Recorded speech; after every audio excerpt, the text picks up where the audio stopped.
streaming button, the camera goes completely out of focus. I think that thing hates us, man. It goes blurry. Yeah. It's a blur setting. It's unreal. It's probably going to do it again a couple of times. Yep. So I apologize in advance if that ever happens. So none of our videos have been saved on the website. We don't know why. Man, technology doing that's a shame. Doing work. So I guess that means this is the first one then. Yeah, it's a mulligan. This is the pilot. This is the new number one.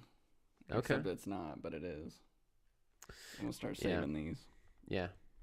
Or figure out a way to check a box on here that I can't figure out. Where's the box? Yeah. It might not exist anymore. Who knows, man? Yeah. No, it's free, so. Yeah, right?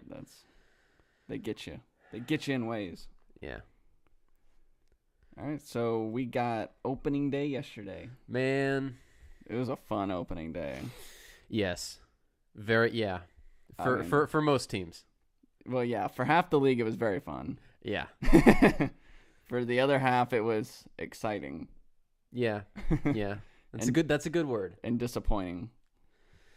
Yeah. But that's why you have 161 more. And you were commenting, both of us obviously dressed with our Rangers gear today, but you were commenting that the Rangers just blew their only chance to have a winning record this year. Likely, yeah. Yeah, it's not looking good, especially since they played the best team in the American League to start. So they could very much be 0-for after the series. And then just be trying to dig themselves out of the hole the whole time. Yeah, because now they have to win 2 games in a row. I was watching MLB Network. I think this was before the opening day game. And they said that the Houston Astros have 3 pitchers on their team this year that were opening day starters last year. Yeah. Dallas Keuchel opened for them last year, Verlander for the Tigers, and in the offseason they traded for Garrett Cole, who's 4th in their rotation. Yeah. Because Lance McCullers is pretty darn good too. Because they split up the lefty-righties. Unbelievable. So they're going right, left, right, left. Garrett Cole's righty. No, he's left-handed. No, he's not. I thought he was left-handed. No, Garrett Cole's right-handed pitcher. I'm going to look this up. It has nothing to do with splitting up righty-lefty. They just think McCullers is better. Oh, he is right-handed. Who am I thinking of then? Are you thinking of Matt Moore, who the Rangers traded for? No, I know Matt Moore, and he's a lot worse than Garrett Cole. Significantly. I don't know why I was thinking he was left-handed. No, well, because you're like splitting up the righty-lefty. Maybe he hits left-handed. I don't know. He could. He was in the National League. I don't know. I don't know why I thought he was left-handed. Maybe there's another Pirates guy that's left-handed. Now I'm trying to think. I have no idea who you were thinking about. Maybe he's just switch pitcher. No. No, he's just a big, hard-throwing righty, man. Yeah, I don't know why he's 4th then, but yeah, that's a good He's 4th because Lance McCullers might be better than him. Well, they have 4 pitchers on their roster. All 4 of those guys would be the opening day starter for the White Sox over James Shields. Well, yeah. James Shields is terrible. Yeah. All 4 of those guys would be the opening day starter for the Rangers. Yeah. Over Cole Hamels. Oh, yeah. That's probably why. It's because it was Garrett Cole, and when you hear Cole, you think Cole Hamels. That's my best guess. That's as far as I can go with you. I don't know why I thought he was left-handed. I don't know what I was thinking of. No, he's not. I must be thinking of some other. Maybe he's got the hair like Kershaw. He does have hair. But I don't know what I was thinking of. Whatever. It doesn't matter. Either way, the Astros are good. Yes. And they were really good yesterday. Well, so I think I mentioned something in our group actually, but Cole Hamels and Joey Gallo collided. Brian McCann led off, I believe it was the top of the 3rd inning, and hit a dribbler up the line, and it looked like it was going to go foul, and then it came back fair. And so both Joey Gallo, who was playing first, and Cole Hamels went down for the ball, and then at the last second, Hamels tried to jump out of the way and hip-checked Gallo in the side of the head, which spun Gallo around after he fielded the ball. And he's literally waving his glove blindly and wildly to try and tag Brian McCann as he just runs right by him to first base. And so, if you remember last year, Gallo collided with Matt Bush. Yep, I was just about to say that.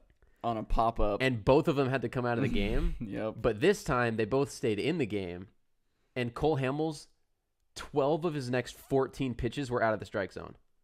And then I don't think he walked another batter after that. Yeah, but the very next batter was George Springer, 4-pitch walk. After that, it was Bregman, 5-pitch walk. And then Altuve bailed him out by swinging at a ball. And then Hamels threw like a get-me-over curveball in a 1-1 count. And Altuve hit a pop-up down the right field line for a sac fly. But then he walked Correa and then got the double play to get out of the inning. But so he basically pulled a Martin Perez. Well, yeah. But what I was thinking the whole time is, like, if you really want to know how good the Astros are compared to how good the Rangers are, for example, is like that play, Brian McCann's probably going to be in the Hall of Fame. Like, he's a borderline Hall of Fame catcher. So that play happened to a Hall of Fame catcher, to make my argument here. And then 4-pitch walk to the World Series MVP. And then a 5-pitch walk to Alex Bregman, who had a massive walk-off hit. Yep. Just to pitch to the American League MVP. Yep. And then he walked who many people consider the best shortstop in baseball, Carlos Correa. You know, and it's like, how do you compete with that?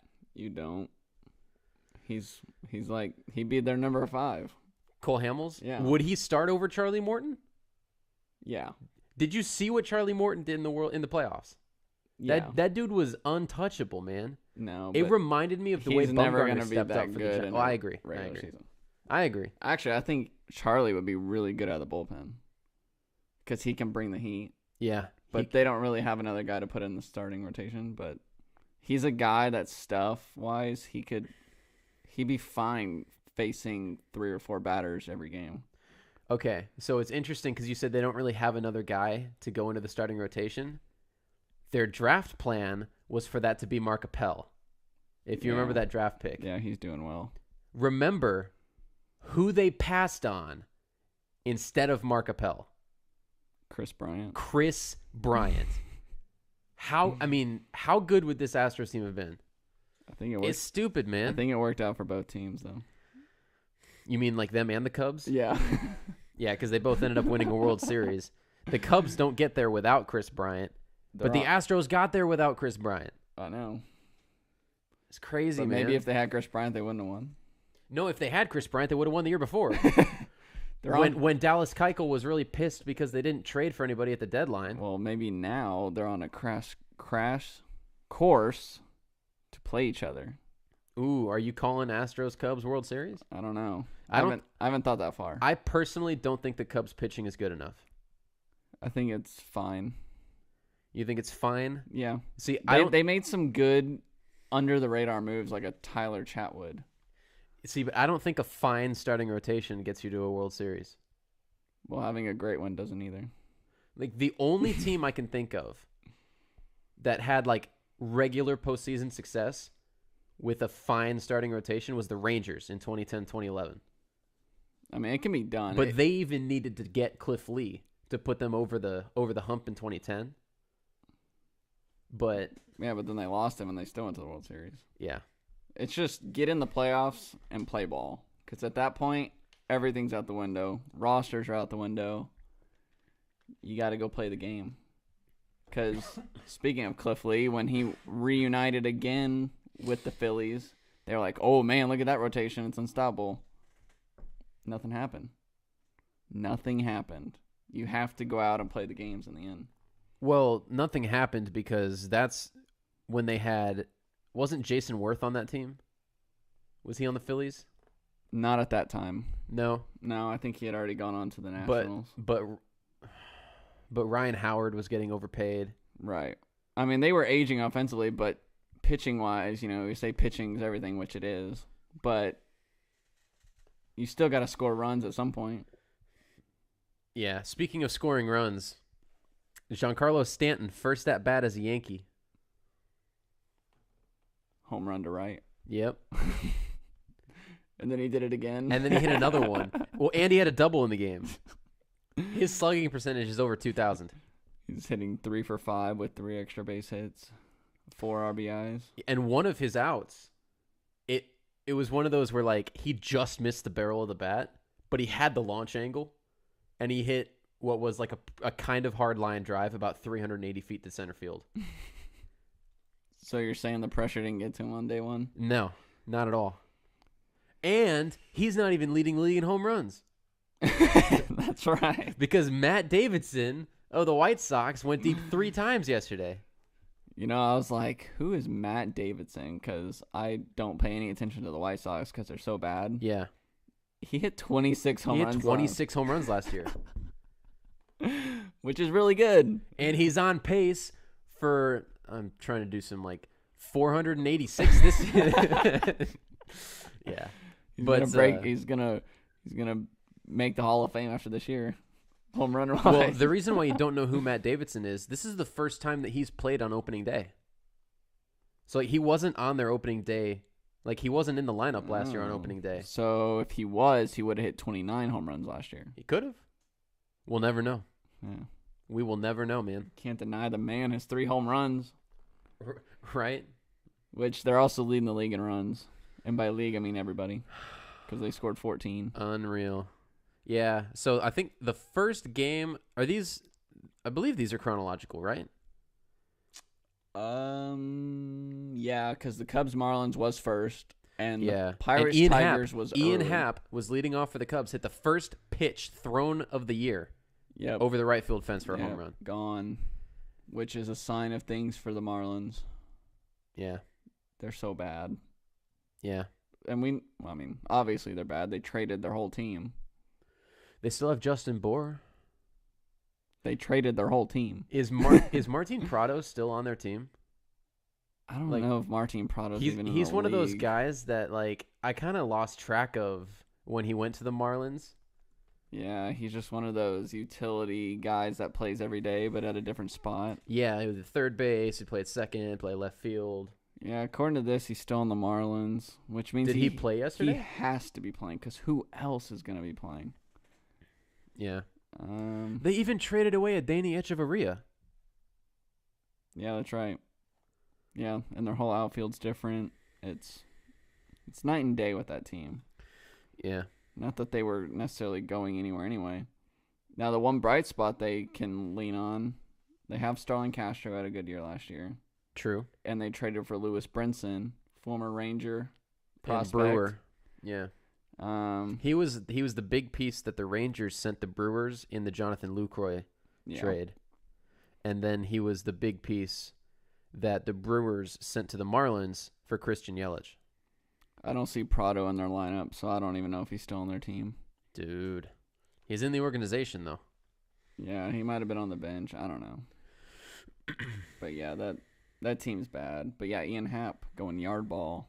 First pitch of the year. Yep. It's funny because like all spring the Cubs were trying to figure out like what they were going to do at leadoff. Right. Him, Schwarber. Because they didn't really have anybody after they lost Dexter Fowler. But Ian Happ might be that guy, and it seems like he's a pretty similar type player to a Dexter Fowler. Yeah. So maybe he's exactly what they need in that spot. And then the Pirates Tigers got rained out, man. Yep. That's gotta stink. One of 2 games to get rained out. Oh yeah, that's right. The Midwest region. The other one was Nationals Reds. Yep. Yeah. At least there was no snow outs. Yeah. That seems like that's a common theme. Yeah. Yeah. So at least we avoided the snow. The dreaded snow. Well, did the Rockies play at home? They did not. They played in Arizona. Yeah. That might have helped with the snow problem. It's usually them or the Twins. Yeah, but the Twins weren't home either. They were in Baltimore. Which I think MLB is trying to do that on purpose. Because if I remember right, the Twins last year played maybe the first week on the road to try to avoid that. Yeah. And so maybe, let me look at the Twins schedule. But yeah, they were in Baltimore. Well, why don't they just start the season like 3 weeks later? Because, I don't know. Playoff baseball has to be in October. It just has to be. That's so dumb though. Yeah. Because when you can't even start the season right, you have a problem. I'm gonna laugh if the Twins opening day is still snowed out. Even though it's in like a week? Yeah, their first 6 or 5. Wait, did I say 5 games? They might have a 2-game road trip. Like a little 2-game stint somewhere and then come home? Yeah, 3 in Baltimore, 2 in Pittsburgh. Okay. In Pittsburgh. Which, by the way, that was the only interleague series. Was Pirates Tigers? Yeah. Yeah. So no interleague action yesterday. On opening day, yeah. Yep. Cardinals at Mets. The Mets taking it home 9-4. Noah Syndergaard pitched a lot better than the 4 runs that they, Right. the Cardinals ended up scoring. Yeah, I think he didn't give up. Well, did he give up 4? No, he gave up. He gave up 3. Okay, 3. Yeah, I know he gave up a 2-run homer to Yadier Molina, and it was like a high and in fastball that Yadier Molina like somehow pulled he just threw his front shoulder open and got the barrel on and just somehow kept it fair. And then the Cardinals' new first baseman, I'm blanking on his name, like Jose Martinez, I think. He had 3 hits off a Syndergaard, and the third one was a bomb to left center. Just like easy power. See, this was not one of the games I would have expected to be high scoring, which a lot of these games you don't expect to be because everybody's throwing out their best guy. Yeah. And both of these teams have really good first guys. Yeah. Really good. Yeah, but the Mets were just all over Martinez. Yeah. Maybe just he's got to get into a rhythm throughout the season. Maybe. The Twins at the Orioles, walk-off home run from Adam Jones. Yeah, 1 of 3 walk-offs. Yesterday. Well, so it was funny. I was watching MLB Network, and they were like jumping inside each game as it was going on, and both starting pitchers had scoreless outings, and it was Jake Odorizzi was the starting pitcher for the Twins, and he only pitched 6 innings, and Dylan Bundy was the starting pitcher for the Orioles. He went 7, both shutouts, and I think it was like the bottom of the 6th or the bottom of the 7th. And we were like listening into the broadcast on MLB Network, and they said this is the type of game like you just feel it's going to be a walk-off win, like you can just tell because like nobody can score, and then like you have the feeling if somebody does score they're not going to separate, and it's exactly how it happened, man. Yep. And Adam Jones with a no doubt bomb to left to walk it off, and that's their 3rd in a row. 3rd walk-off. Opening day. That's amazing. Man, maybe that's like a bucket list item now. Is like you got to go to Camden Yards for opening day because it's going to be a walk-off win and the atmosphere is going to be electric. Yeah, that's weird. And then the game that I watched the closest, no bias here at all, but Astros at the Rangers. It honestly never felt like the Rangers had a chance in this game. No, and the Astros didn't even hit well. Well, but they never had a chance in this game because George Springer led off the first inning with a home run. Right. And so the Rangers, Verlander was dealing yesterday.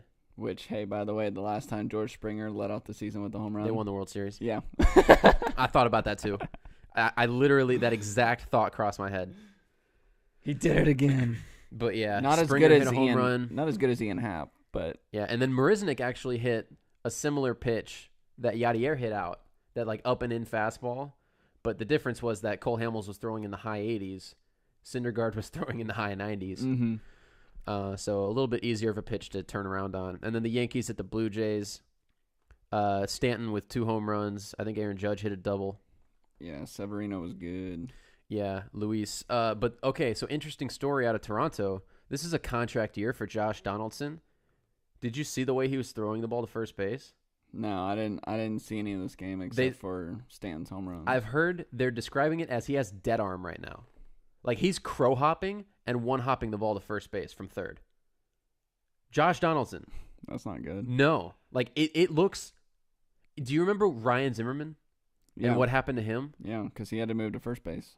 I think a similar thing could potentially be happening to Josh Donaldson. Like it was weird. Like watching him, like if you have the opportunity, go check out some highlights of that game and just watch the way he's throwing the ball to first base. Like he does not look like he can extend his right shoulder out because he's here and he's here. But like when he goes to throw, it's just like he's trying to keep everything really short. He doesn't want to get extended. It does not look healthy. Yeah, that's weird. I mean, I guess for him, for his contract, he really just needs to hit. Because he can always DH. He could DH somewhere in the American League. But that takes out half the teams bidding for him. Yeah, absolutely. And I mean, he would have been a pretty good option for the Yankees on like a 3-year contract because third base is a spot that they're still trying to fill. If they don't get a Machado or something. If they don't get Manny Machado. But Manny Machado just moved to shortstop. And Yeah. you know that he's not going to want to move back to third base. He will if he gets paid enough. I don't know, man. Anybody will move if they get paid enough. I don't know, man. Because that guy, I think the Yankees are going to throw everything they have at Harper first Yeah. over Machado. God, him, Judge, and Stanton in the outfield. With Sanchez behind the plate. And an emerging, I mean, Didi Gregorius hit like 25 home runs last year. Yeah. Like, Yeah. and if Greg Bird can ever stay healthy, I mean, I think Greg Bird actually just went on the disabled list. He's having foot problems. Well, they can put Harper at first. Yeah. He's an athlete. He can probably play anywhere. The Angels at the Athletics.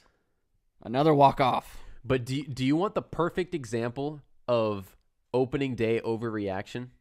I know where you're going with this because I have it written down. Is it Shohei Ohtani? Oh, no. Okay. Oh, man. Shohei Ohtani was awful in spring training on both sides of the ball. But he got a hit in his first at bat. Yep, hitting 1,000. And then he got didn't do anything the rest of the game. He ended up 1 for 5. That might be the highest batting average that he posts before he gets sent down to AAA. It's 200. Or if he just becomes a permanent pitcher. Well, he had an ERA in spring training in north of 10. Yeah, well. It's like if he was, it's funny. Maybe he just lives for the moment. If he's 1 for 5 and they lost. What moment did he live for yesterday? No, I meant pitching-wise. Oh, dude, I don't know, man. Because if he was making the team as either a pitcher, like if he was in spring training as a pitcher, he would have gone to AA. And if he was in spring training as a hitter, he would have gone to AA.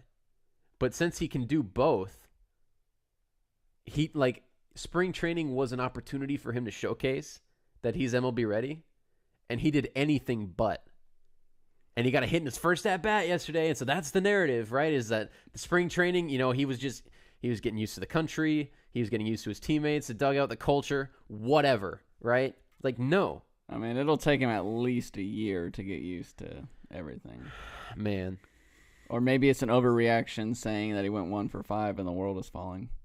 Because what I thought you were going to say... In the context of spring training, 1 for 5 is good. Because what I thought you were going to say was Mike Trout going 0 for 6. Oh, no. I'm not concerned about him. Oh, I am very not concerned either. Yes. He's... But if he gets a hit on his next at-bat, he's only hitting 1 for 7.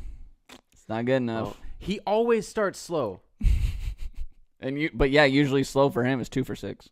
Well, no, but like I've actually kind of noticed this in Mike Trout, and I didn't really see the game yesterday, so like I didn't see Mike Trout, but he looks like he comes into the season 15 pounds over where he finishes the season. Like, see, I think though this year he's fit. Is he? I saw him. So maybe that's the problem. Is like he's out of his routine. Yeah, he usually does come a little out of shape.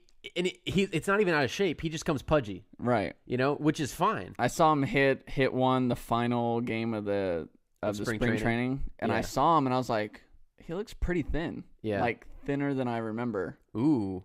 So I think he came in ready physically. So here's the thing though, is like he made the big leagues at 19. Like he was called up at 19 years old. His first full season was when he was 20. He's 25, 26 years old. He's still growing. Oh yeah. And so, like, his body is still changing, and it's a constant adaptation process. He probably went through a pretty strict workout regimen this offseason because he looked fine to me physically. Yeah. At least way better than he has on any other opening day. Yeah. So it's throwing him off. Yeah, 0 for 6. Come May and June, though, I mean, that guy's shredded.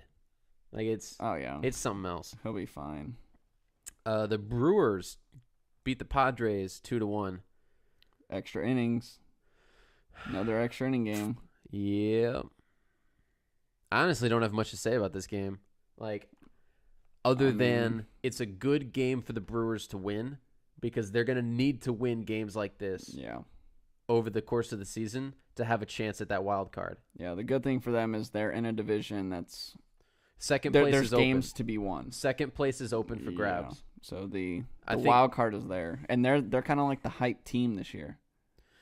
Because The Yelich and Kane additions, now they didn't make it last year, but they were on the verge of making it. they were just a couple games back. Right. And now this year they made moves to get there. Yeah. And for the Padres, not good.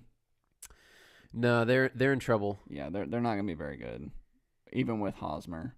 But Are they the 5th place team in that division? the Padres, yeah. Because you had 3 teams make the playoffs last year. And the Giants, who got Longoria and McCutchen and Bumgarner back. Yeah, although his finger. He cut his finger or blister? He got hit with the line drive Oh, like, man. days before the regular season started. Oh, man. So how long is he out? So he didn't start opening day. Who did? I don't even know his name. What was it? Trevor? It starts with a T. Block. Oh, yeah. He's a lefty too, right? Yeah, I believe so. He was stellar. Can't remember. Yeah, it starts with a T. I can't remember what it is. Trevor? Ty. Yeah, 1-0 win over the Dodgers, man. Yeah, he was good. There's your pitcher's duel. I think he only went 5, but he was really good. Yeah, Kershaw, of course, was phenomenal. Yeah. He just gave up a solo to, I think it was Panic. Yeah. Did you see much of the Red Sox at the Rays? I saw highlights because I was pretty intrigued by this game. The very first batter of the game was Mookie Betts, and it looked like he jacked one to left center. And Kevin Kiermaier, was playing, he was shifted him towards the right side, runs all the way into that deep left center corner at Tropicana, and makes a leaping catch right in front of the fence. It was unreal. That guy is so good. Well, and Denard Span, this is kind of in a greater point. Denard Span needs to learn that Kiermaier can get everything. Yes. because later in that game, Eduardo Nunez hit a bloop kind of in between them, and I think both Span and Kiermaier could have gotten there, but again, Kiermaier was shifted to the right side, and both of them, they almost collided, and the ball got in between them, and it ended up being an inside the park home run. But that's the type of thing. Denard Span is used to playing center field. Right, he's used to everything being his. And that's the rule of outfield. Everything is yours until it isn't, and so he's going to have to learn how to play second fiddle. Because now there's a chance that it isn't his. Yeah, and I mean, so I haven't, especially with the best defensive center fielder in the game. Yes, yes. Well, and I was gonna say, I haven't played next to Kevin Kiermaier, so I don't know how vocal he is. I would assume that he's very vocal, but Denard Span is used to his voice being the trump card, right? And he's gonna have to figure out how to play next to Kiermaier. It's just something to kind of watch. Yeah, I'm sure they talked about it a lot after that play. Oh yeah. And after the game. Oh yeah. Well, okay. So here you go. Here's your Phillies at Braves game. Oh no, wait. I wanted to say this. Okay. The Rays scored all 6 in the 8th. All 6 in 1 inning. Yeah. So, Chris Sale was stellar. Yep. Gets a no decision. Yep. And the Rays scored all 6 on 4 hits. Man. 4 hits, and they scored 6 runs and won the game. That's not the start you're looking for if you're the Red Sox. No. Who do they have in the bullpen other than Kimbrel? More Kimbrel. That guy, Double the Kimbrel. I was honestly thinking about this in the offseason. I'm like, Craig Kimbrel's going to have to throw 80 or 90 innings out of the bullpen this year. They're going to need him at least every other game. Oh, they need him bad. And for some 4-out saves. They needed him bad last year. They have Joe Kelly. But isn't he their 5th starter? He pitched a third of an inning yesterday and gave up the 4 runs. That guy is the perfect example of, and you hear this when you hear people analyzing baseball a lot. It's not that hard to throw, but it's hard to pitch. Right. Joe Kelly is a consistent 98 to 100 mile an hour fastball. He has one of the best arms in the league, but he's not effective. He's not a good pitcher, And whereas Craig Kimbrel, on the other hand, when he came into the league, he both had the 100 mile an hour fastball and the ability to pitch. Now he's working off a 96, 97, and he's still just as good because he can pitch. And like Joe Kelly, because it's almost like Michael Wacha. Do you remember that? Right. Like Joe Kelly and Michael Wacha, both with the Cardinals, had success young, and Shelby Miller is another example. They had success young with the Cardinals with Yadier Molina behind the plate, and they need help.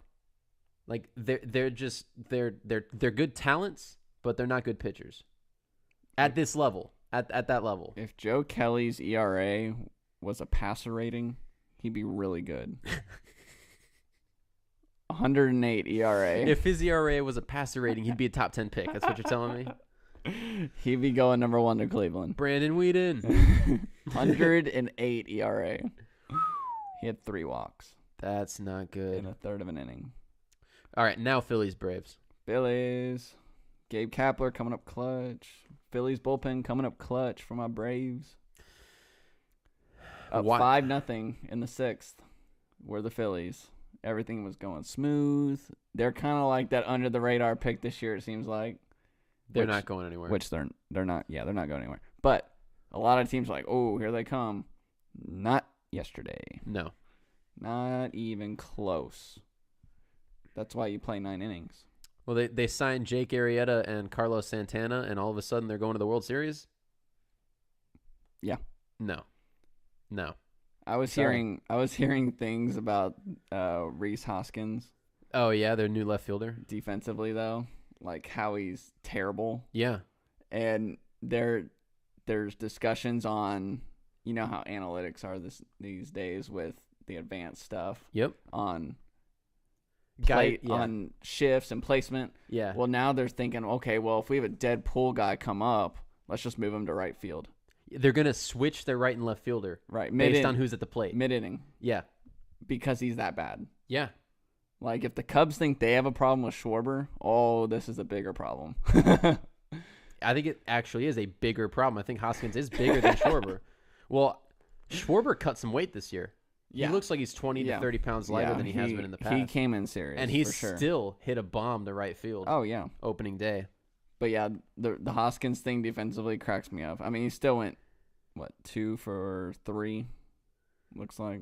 With a double? Yeah. Oh, and they pulled him also. They pinch hit or defensive replacement or something. Yeah, probably defensive replacement. So yeah, the Phillies are just like all over the place on day one. They're just everywhere. Well, you have rookie manager and a lot of young players, and there aren't a lot of defined roles on the team. Right.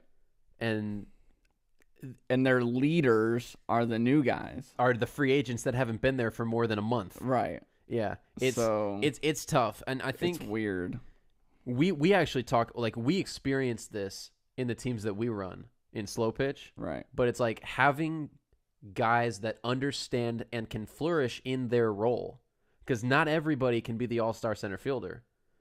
You know, not everybody's going to be the power hitting shortstop, but like having complementary pieces that understand their role but have a defined role.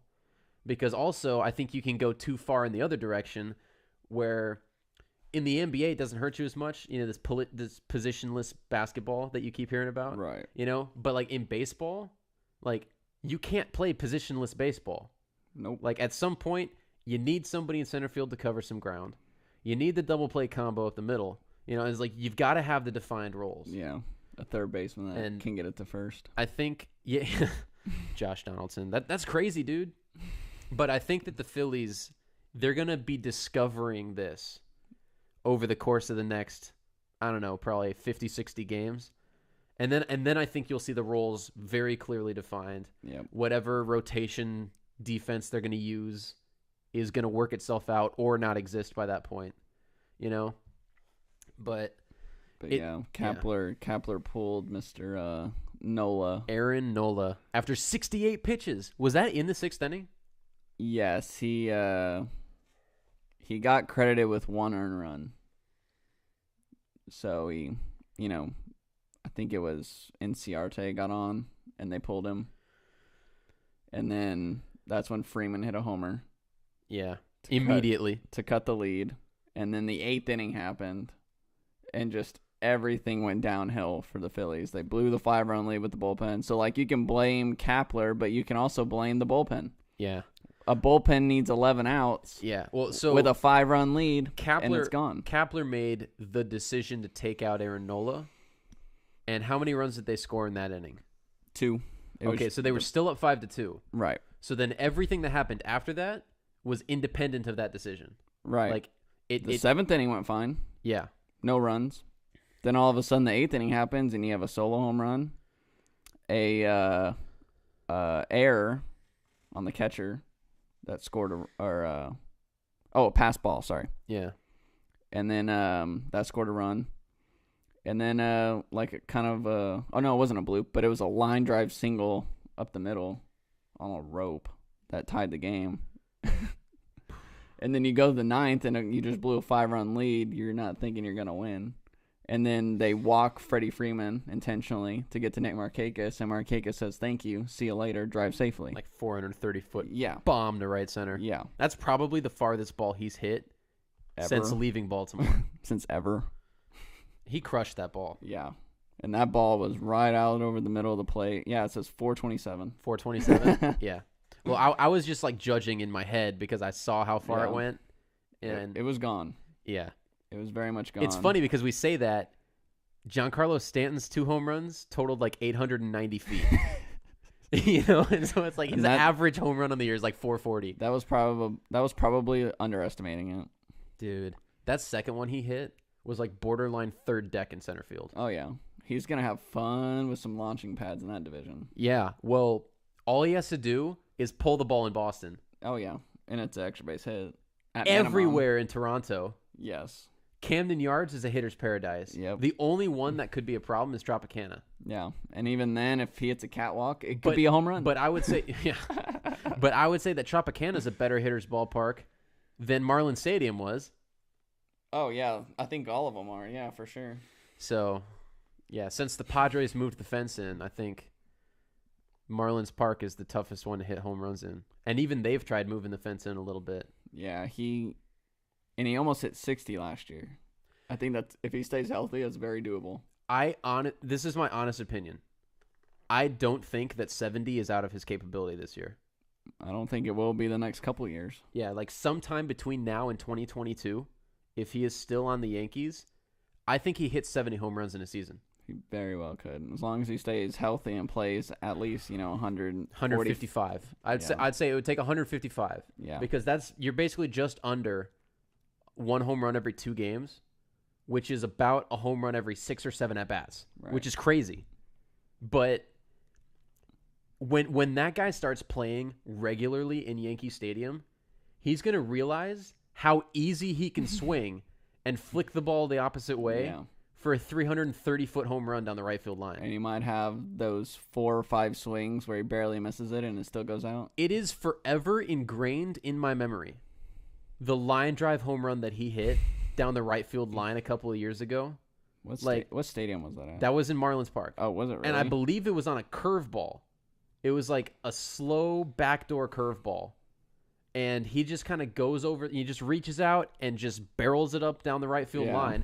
Off the bat, you're like, oh, that's a double into the corner. Yeah. The ball never came down. It's like, oh, yeah, that's going to 3-hop to the wall. It never came down. And it, like, glances off of I don't even know if it went up either. It was just like... I've never seen anything like that. That ball just... You want to talk about on a line. Marcell Ozuna actually hit a home run like that in spring training. Right? It was to left center. It was to left center. Okay. There was the power alley. But well, that makes a little more sense. But like he hit this ball and you're like, oh, it's a line drive over shortstop. And then it goes over the fence. It just kind of sneaks over the fence. You're like, oh my God. Yeah, that dude. He's gonna lead the league in home runs. Yeah, Giancarlo Stanton, Aaron Judge. I'm officially putting the over/under between them at 115. He might go back-to-back MVPs in different leagues. Would he be the first person ever to do that? Man, I'm trying to think. To go back-to-back, probably. I know some guys have won it in multiple, or in different leagues, I believe. Yeah. Like, who am I trying to think of? I don't know. we can look this up at some point. I'm blanking. Whatever. But yeah, I'm pretty sure one or two have won an MVP in each league. Yeah. But yeah, to go back to back in different leagues, that's weird. He might do it. Especially if the Yankees win that division, which I think that they should. Yep. Yeah, and we'll get to some predictions in a little bit. Yeah. Okay, so White Sox Royals. Yep, the Matty Davidson. Yeah, this Matty is Davidson's. Matt Davidson's 3 home runs. Tim Beckham, by the way. Is it Tim Beckham? Yeah. Former Ray.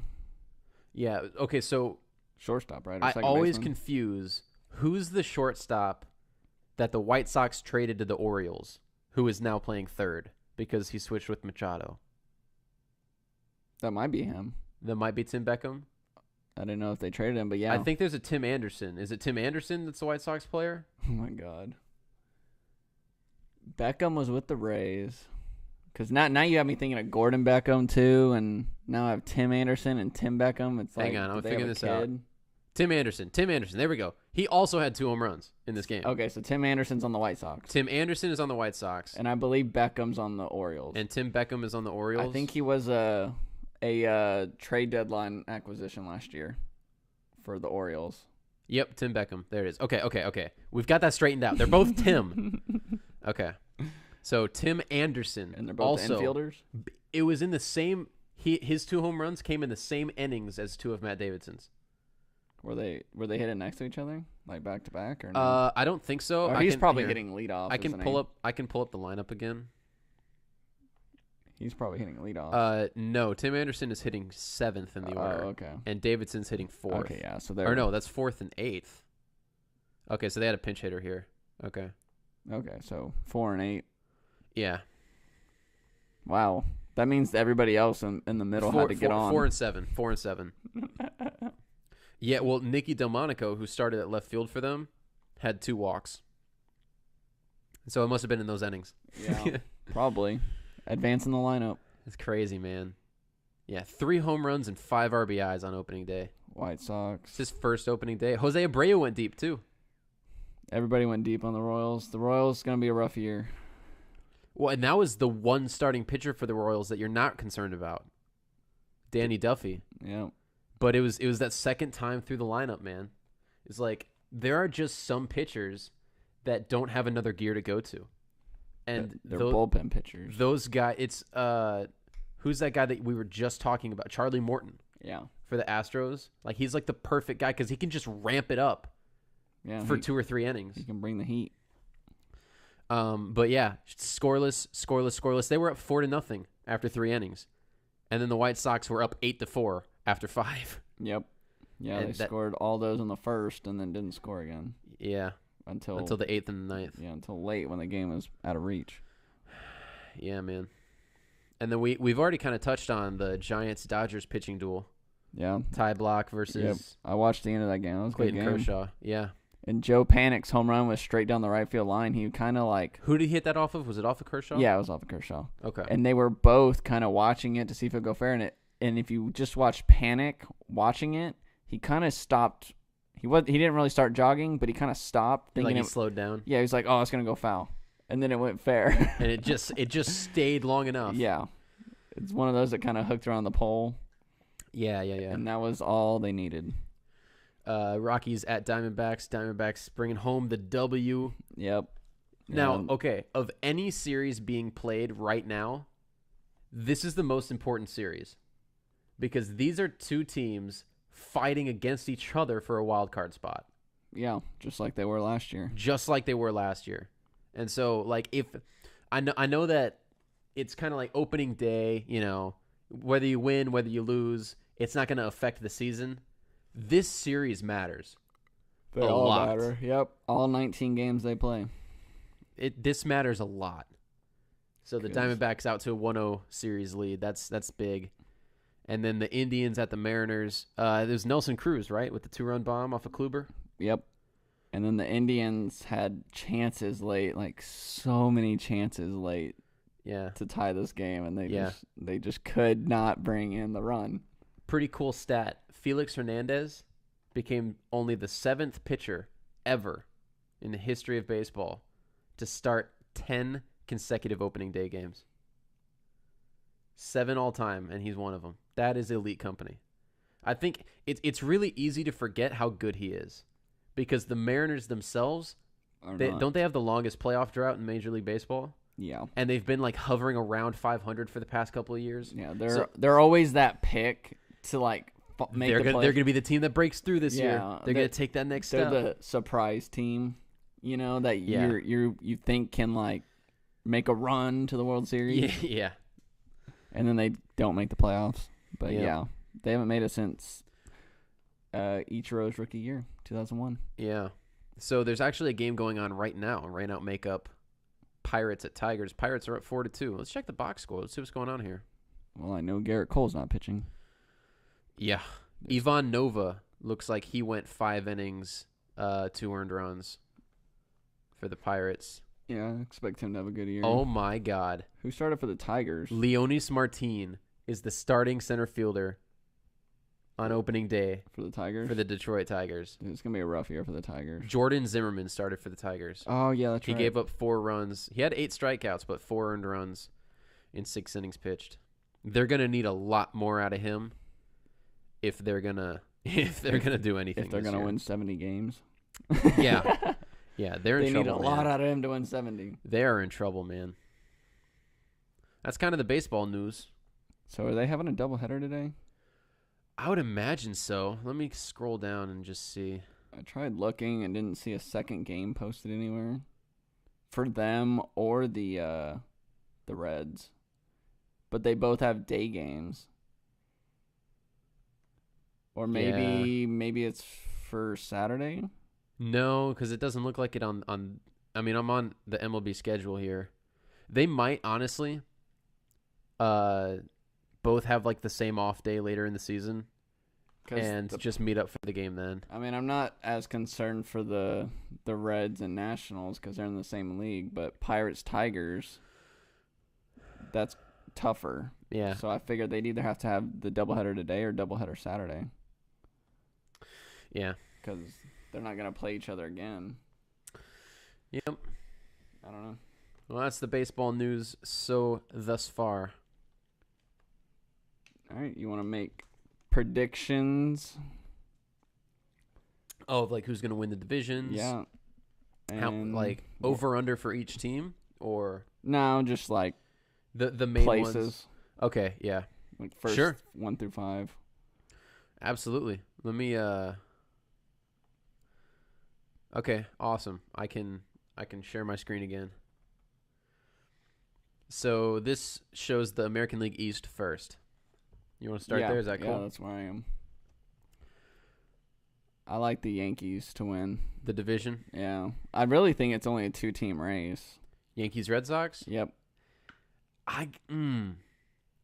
There is something about Buck Showalter.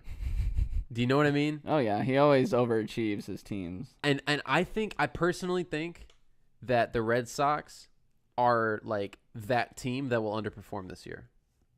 They could. They don't have a lot of bullpen. That's why I don't trust them to beat the Yankees. They don't have a lot of bullpen. Dustin Pedroia is starting the year hurt. They're not great at first base or catcher. And I think JD Martinez at DH, I mean, he's coming off of a season where he was so much better last year than he ever had been that I think he kind of regresses a little bit back to where he normally had been. I mean, because his swing is to right center. Like, his power is to the opposite field. Right field is huge in Boston. Like, you need guys that pull the ball. Especially right center. And so, I personally, I think it goes Yankees, and I think it goes Orioles, Red Sox. And then... Man. I know. I don't know who to put 4th or 5th. I'm going to take the Rays 4th. I think the Blue Jays. That's what I was going to say. I think the Blue Jays 5th. And the reason why I do that is because the Blue Jays, in my opinion, have been one of the biggest overperformers in baseball the last 3-4 years. Yeah. Well, their offense was unreal for a couple years, and then they got enough out of the starting pitching to make a run. But is Jose Bautista still unsigned? I don't know. I think he is. Let me see. I don't think he's a plus for them.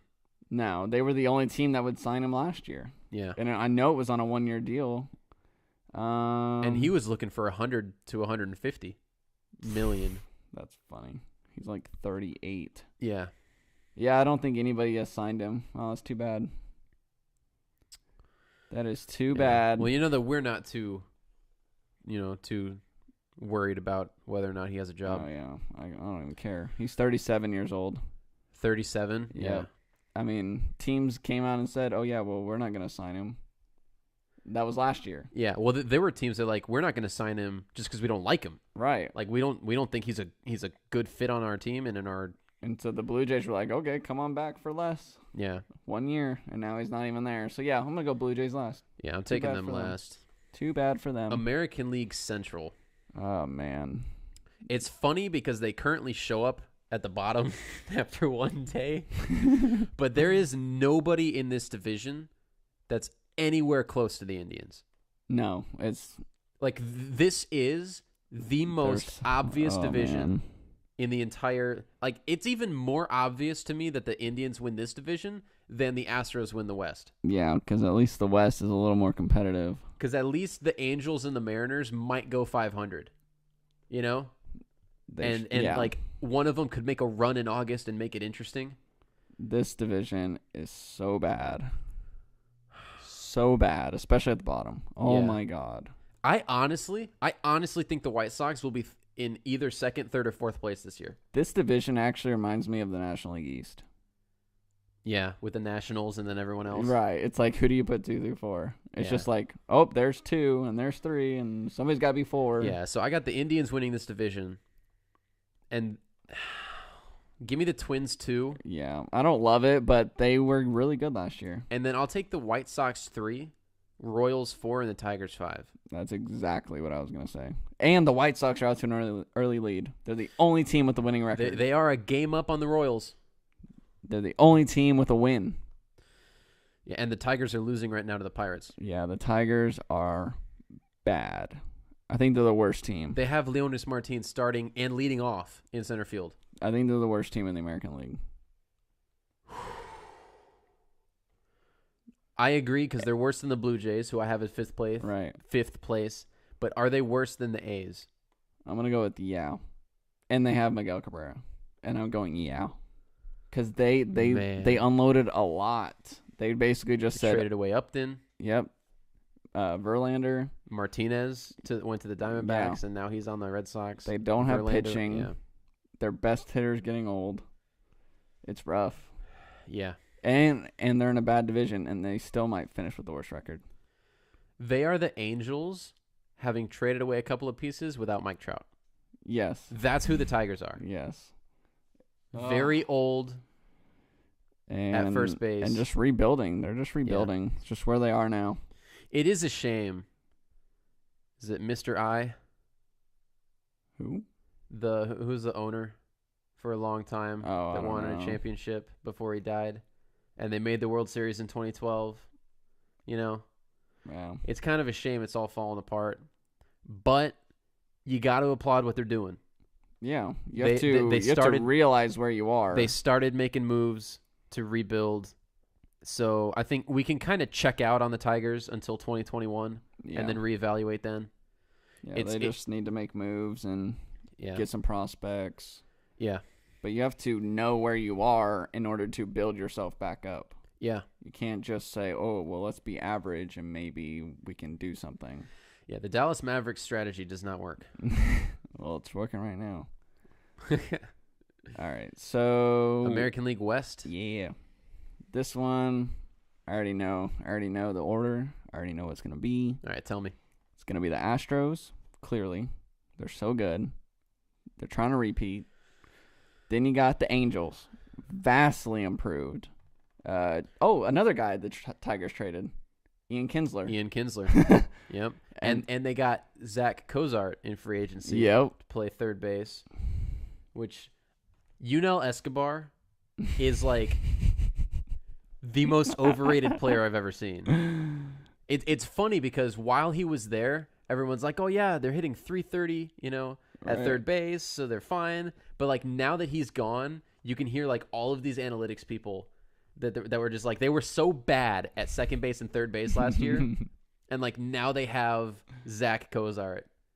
And it's like, yeah. And they got Justin Upton. Justin Upton, they brought him back. So they traded for him last year. Right. And they kept him. Right. And so I like the Angels. To me, it's too early to consider Shohei Ohtani an addition because he's got to prove himself at the level. But he's an option. But he is an option. And options are always good. That is true. So I like the Angels to compete for a wild card. Okay. And then third is the Mariners. Yep. Still not going to make the playoffs. Yep. Still not going to exceed expectations. Yep. But they'll finish right in the middle, where they usually do. Yep. And then the Rangers at 4. And then the A's at 5. And then the A's at 5. But the A's will probably beat the Rangers. Head to head. Yes. Yep. Yep. You see, I'm actually... The Rangers starting rotation is bad. It's not good. It's bad. To be honest, I don't even know who's starting today. Is it Matt Moore? It could be Matt Moore, or it could be Martin Perez. It might be Doug Fister. I mean, heck, maybe it's Bartolo Colon. Actually, yeah, it's probably Perez. Let me find it real quick. Wait, what's today? Today's Friday, right? Yes. Okay. Friday the 30th. Friday the 13th. Close. Oh, wait. No, I'm not used to my teams being all the way at the top. All right. Yeah, okay, it's Doug Fister. Doug Fister is starting today? Yeah, against Keuchel. Against Dallas Keuchel. Which, we said this weeks ago, even though our stupid videos aren't up anymore, that there's a possibility that he was the only right-hander in the rotation. Doug Fister? Yeah, you remember that? Yeah. Because they had Moore and Perez Minor. And Cole Hamels and Mike Minor. Yeah. He might be their only right-handed starter. That's bad, especially when the Houston Astros are the best team against left-handed pitching in baseball. Yeah, because they have right-handed hitters. All of their best hitters are right-handed. Maybe that's why he's starting second. Maybe the Rangers are just 5 steps ahead of us on tanking. And they're like, we want to be so bad that we're going to intentionally match up terribly against everybody in our division. Well, no, if they did that, Doug Fister would be starting game 4. Think about it. Who is the only, all-star caliber player in the American League West that hits left-handed? Robinson Cano. The only one. Chris Davis hits right-handed. Mike Killer. Trout. Albert Pujols. Killer. Ian Kinsler. Zach Cozart. Shohei Ohtani's a switch hitter. Everybody on the Astros. Everybody on the out, they're all right-handed hitters. If you're trying to win ball games, you're not going to bring in a bunch of fill gap left-handed starting pitchers. Nelson Cruz. To just Thank you. I would name somebody else in the A's, but I don't know anybody else in the A's, and that's why they're going to finish in last. But Marcus Semien can rake against lefties. Yeah, he's a good hitter. He just can't field anything. Man. His face might field something. Is he the new Josh Donaldson? You can't feel. That's in light of Donaldson. He's having the throwing old troubles. Josh Donaldson, Mm. and by old I mean he's like the old Marcus Semien, but also the new Marcus Semien, because he's never been able to field. Man, By the way, the Tigers are now winning.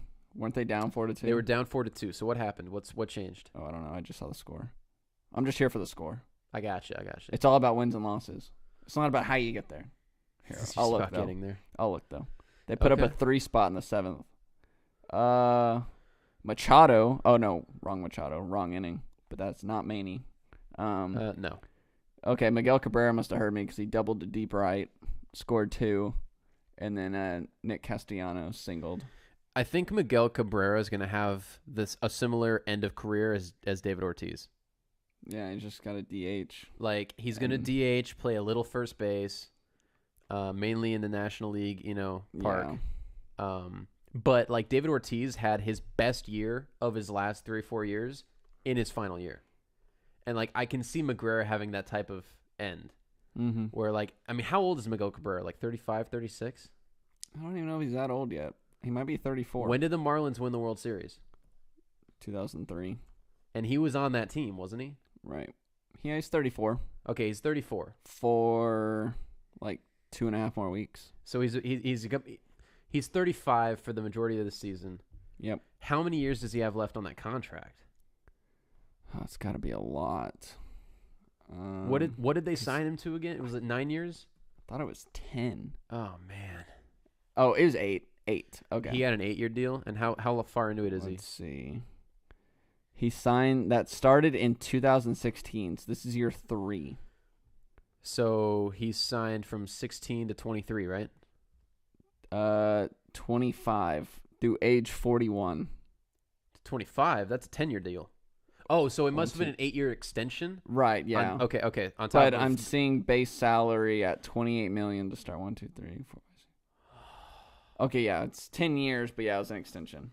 So he's gonna be making $28 million at 41 years old in 2025. Well, actually, he starts making $30 million this year, and will make at least $30 million every year for the rest of his deal.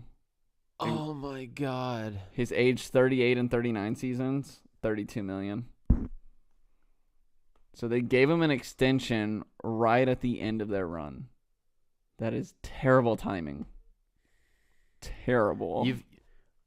You've got to know better. And they're not gonna be able to trade it away.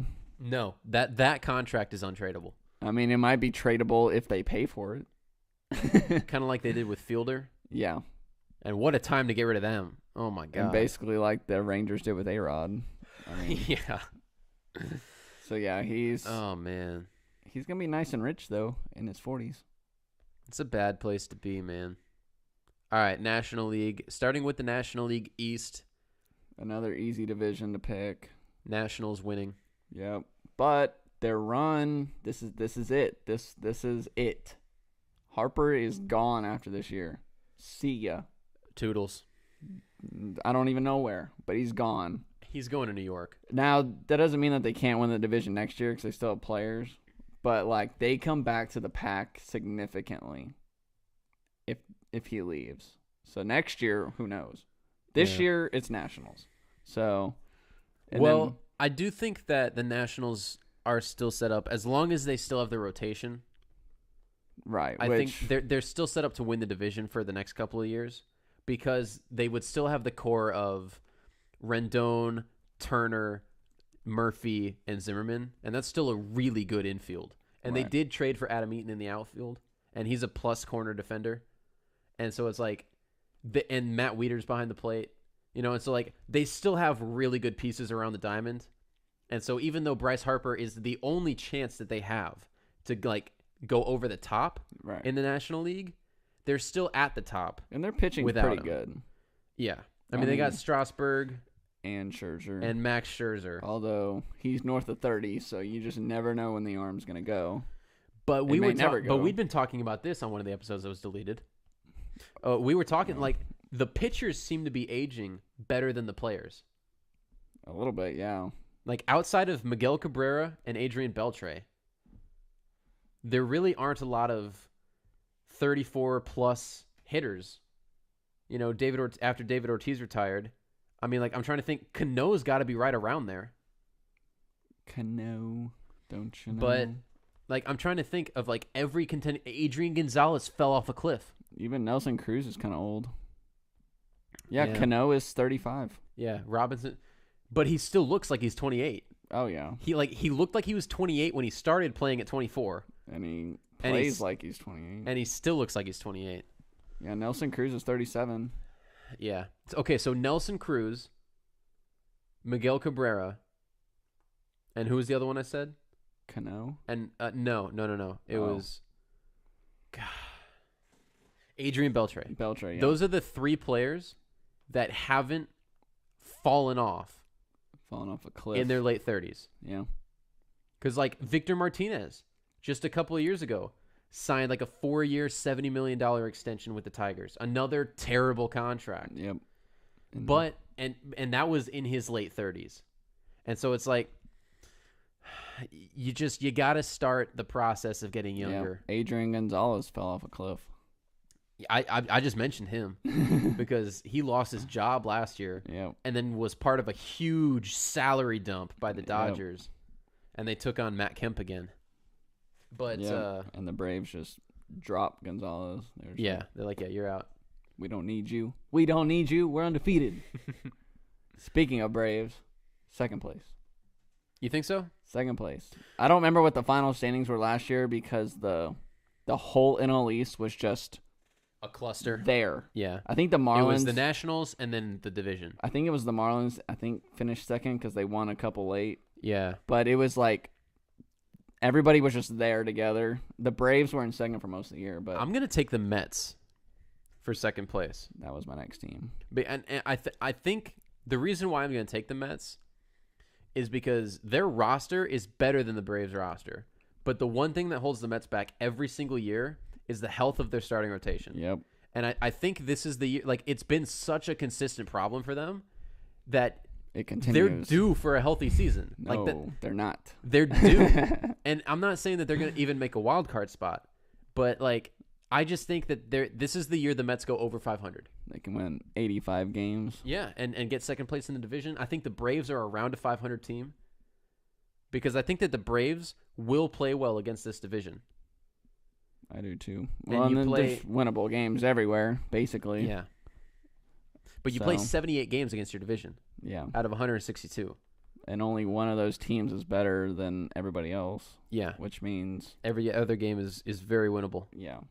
Yeah. So I had the Mets third. And then I have the Phillies 4. Yep. And then I have the Marlins 6th. I have them as the worst team in baseball. I have the Marlins 6th. And for me, it's actually close between the Marlins and the Tigers. It is close. But and the only reason I give the Tigers the edge is Miguel Cabrera. And also the Marlins, it didn't feel like they needed to trade everybody, and they did. Whereas the Tigers, it felt like they needed to trade everybody. And they didn't. And then they finally made a couple moves. Yeah, and they did. They traded a lot of people. But it didn't feel like the Marlins had to because their players were so young. Yeah. The Tigers players were older. Kinsler's older. Upton's older. Verlander's older. Yeah. Like, the whole Marlins outfield was... Yelich was like 26. Yeah, they're all like 26 and younger. Yeah. Stanton, how old is Stanton? Like 28, 29? I don't even know if he's... Yeah, maybe. He might not be that old. He might be 27. He might be 26, 27. And then Ozuna, gone. Yeah, Marcell Ozuna was the same thing, 25, 26, 27. I mean, that's like a outfield... like a starting outfield in the All-Star game. That was probably the best outfield in baseball. I mean, that's an all-star outfield. And now they're just all trickled around the league now. The only thing the Marlins didn't have, and I hate to bring it back to this, but you can't talk about the Marlins without talking about this, was Jose Fernandez. Yeah, that's another loss that they had. If they literally had Jose Fernandez last year, I think they win a wild card spot. They would have been... Oh, they also traded D. Gordon. Yeah, D. Gordon's gone. Adeiny Echeverria gone. Giancarlo Stanton gone. Christian Yelich gone. Marcell Ozuna gone. Jose Fernandez gone. Yep. In 2 years. Yep. They just lost the whole franchise. Just like that. You know, I will say though, it might have actually been a good thing that the team sold, because if new management, if the Derek Jeter group hadn't come in, then we could be talking about them similarly to how we talk about teams like the Tigers and the Mariners, where it's like every single year, like you look at them on paper, they should be better than they are, but they're missing a couple of pieces. They always finish around 500 and they never get better. Mm-hmm. Whereas these guys are saying, you know what? We want to be better than we are today. We don't think that we can do that with the team that we have today. And so they just cleaned house, man. Yep. They absolutely cleaned house. Starting and I don't think that the previous ownership group would have done that. No, the previous ownership group had no clue and didn't care, really. They didn't care about winning. No. And they tried to show it by giving Stan the massive deal that was completely backloaded. And so the new group was like, okay, we can get out of this deal. Yeah. And so they did. And they did, because the first 3 years of that deal weren't killing them, but the last 7 were. So they were like, we're out of this. Well, it's a 13-year deal. Okay, it's 13? I thought it was 10. It was 13 years for $325 million. Okay, so the last 10 years, we're going to kill them. And now it's the Yankees' problem. Yep, but the Yankees have the money. Which, by the way, the Marlins only have to pay $30 million of that, and they only have to pay it in like 5 or 6 years if Stanton doesn't opt out in a few years. Interesting. So they may not have to pay anything if he opts out. If he opts out of the deal. Yeah. Otherwise, they only have to pay $30 million, which is essentially one season. Yeah. So okay, to kind of reiterate, I have Nationals, Mets, Braves, Phillies, Marlins. Yeah, and I had the Mets and Braves switch. Okay. Goes Nick Markakis. So to the National League Central. Another bad division. I actually don't think this division's that bad. I mean, it's not bad, but it's... I think there are going to be 3 teams at 500. I just don't find it intriguing. Yeah. I think the Reds and Pirates are at the bottom. Yes. And I think it goes in that order. I think it's the Reds and then the Pirates. 5 and then 4? Or 4 and then 5? 4 and then 5. Okay. Because the Pirates traded away their best player on both sides of the ball. Garrett Cole's an Astro. Andrew McCutchen's a Giant. I mean, it's debatable whether or not you think McCutchen or Marte is better. Right. But they traded away their franchise guy on both sides of the ball. I think I'm still going to put the Reds last. Because they were so bad last year and Joey Votto was so good. Yes. But that's the reason why I'm taking the Reds, is because they have the better best player. They do. But he was better last year and they still finished last. What if he doesn't even come close to those stats again this year? I honestly don't doubt that he will. I mean, even if he does have like an on base of 440 or 450 or whatever he has, like insane. They still could finish last. Yeah. Like they're so bad. So I'm going to have them 5. I have Cubs, Brewers, Cardinals, and then Reds, Pirates. Okay, I'll do the same, but minus the Cubs. I mean, minus the Pirates and the Reds. Yeah, but yeah, the Cubs definitely number 1. Yeah. And then there's a drop-off. Although the Brewers hung so long last year. Yeah. But I think the Cubs they didn't win the World Series, so now they don't have that looming. So I think they're ready. I think they're just going to, the offense is going to flow. I think they found leadoff in Ian Happ. They did sign Darvish, which will be a really good signing at times and a really bad signing at other times. It'll be really good for the first 162. Yeah. Good luck after that. National League West. Now, this division's intriguing. Although, the Dodgers, for me, are number 1. Yes. But then after that, like, because you had 2 wild cards come out of this division last year. And the Giants are better. And I could really see both of them happening this year. Like, they could get 3 teams again. Yeah. Because, if you're not sold on the Brewers or the Mets or the Braves, like, this could be your 1-4-5 again. I think the Rockies are the team that takes a step back. I agree. They never have the consistent pitching. They'll have the offense because they always hit. But I think that they take a step back because the Giants replace them. Yeah, the Giants should be much improved. I just worry about their pitching. I think 4 teams in this division will win 80 games. Oh, it's very possible. And I have it being the Dodgers 1, the Diamondbacks 2, the Giants 3, and the Rockies 4. And then I'm not sure the Padres win 70. No, and really they probably shouldn't because the other teams are much better than them. Yeah, and you play half your season against them. Right. So, yeah, the Padres are for sure last. And I think I agree with you. I think I'm going to go Dodgers, D-backs. I don't love the D-backs at number 2, but I'll go with them. And then, yeah, the Giants. I don't mind the D-backs at number 2, though.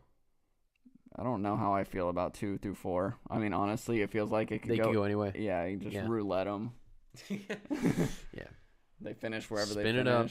It's sort of like the 2 through 4 in the East, sort of, with the Braves, Mets, Phillies, or something like that.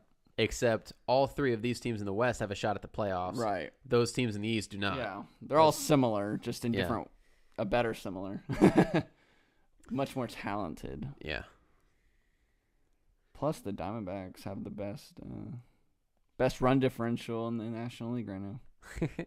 Because they won by 6. Hey, it's the best. They're the best at something. Oh, man.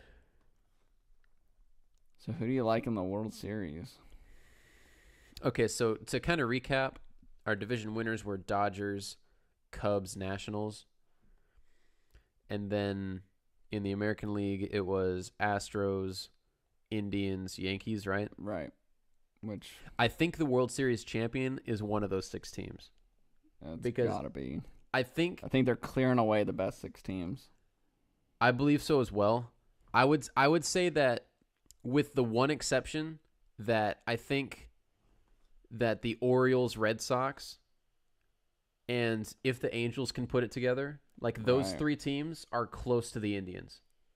Yes. In the American League, and then in the National League, I think that those Western teams like the Diamondbacks, Rockies, Giants, they're close to the Nationals.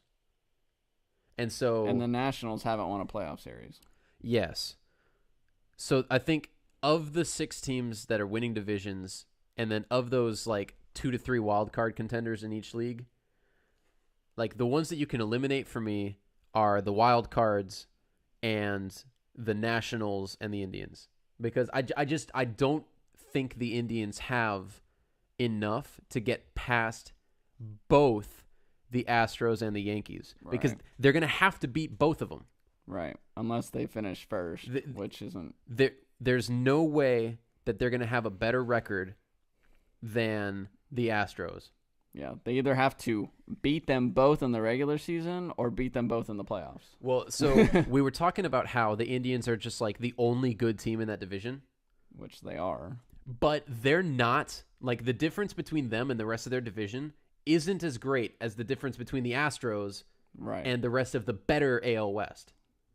Like the Astros are so much better than the AL West. Although I think the Indians only have to worry about one other team, and that'd be the Twins. So really, the gap may be smaller, but then they only have to worry about one team. Yeah.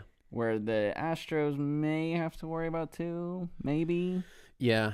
Maybe. So if I narrow down the World Series to Dodgers, Cubs, Astros, Yankees, and one of those 4 teams, I would knock the Cubs out of that.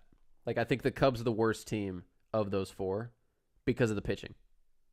Like I don't trust their pitching in the playoffs. But can the Dodgers go back there after being 1 game away? Yes. Because the Indians didn't. Correct. But I think the Dodgers are better than the Indians. No, they are. But it's such a mind game. I'm going to go with the Cubs. I'm just going to go with them. You taking the Cubs? Ride or die. I'm going to take the Yankees to win the World Series this year.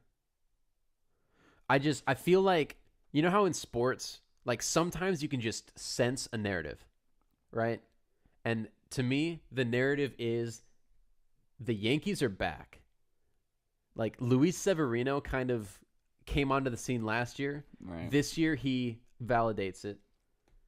And they still Sabathia had a revival last year. They still have Sonny Gray, right? They still have Sonny Gray and Masahiro Tanaka.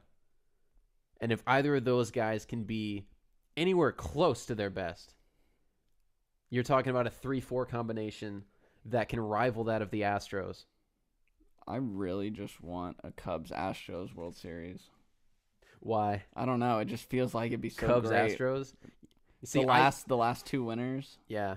You see, I think I want to see Yankees, Dodgers. That's what I want to see. That would be my next one because the history. Yep.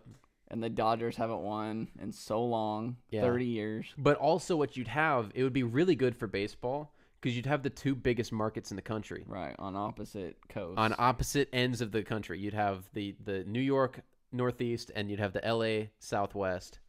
And it would be really good for baseball. And I think that the teams are good enough. Like I'm not just saying, you know, in an ideal world, who do we want to see on TV?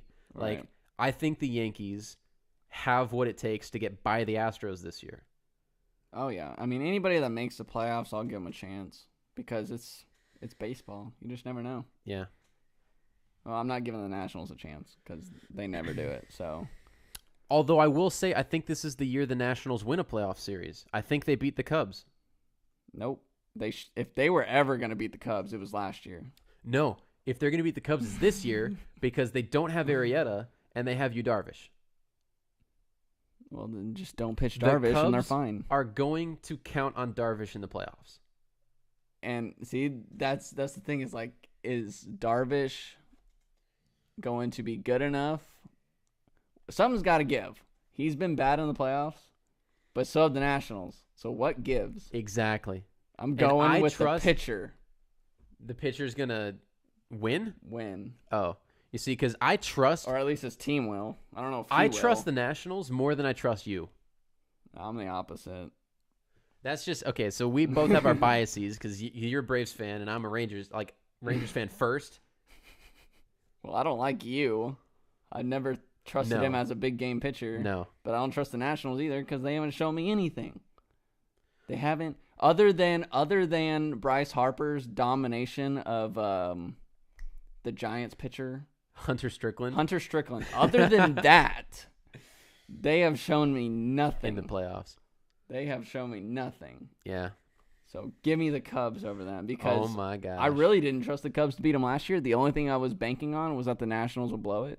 And yeah. Well, sure enough. Yeah, well, there you go. All right, fine. Give me Cubs Astros, and I'll take the Astros to repeat. Because that rotation is just... I can't get over that rotation. The Astros, man. I just can't get over it.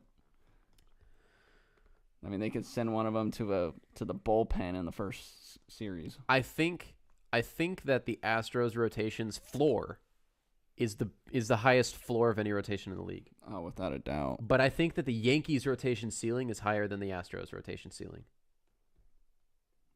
I don't know. Keuchel,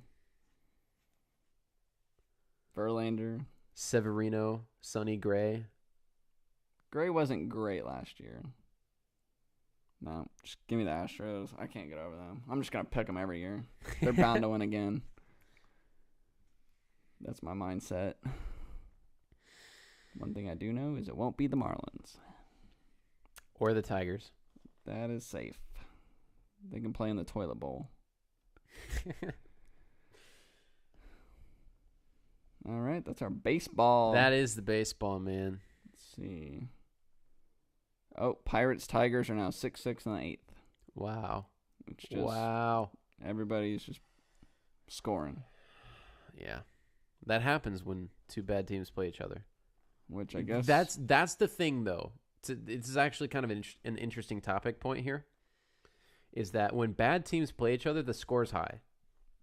Which means that there are overrated offensive players on bad teams.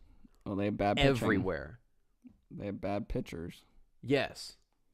But the bad pitchers aren't overrated. Bad hitters can be. Very easily. I guess.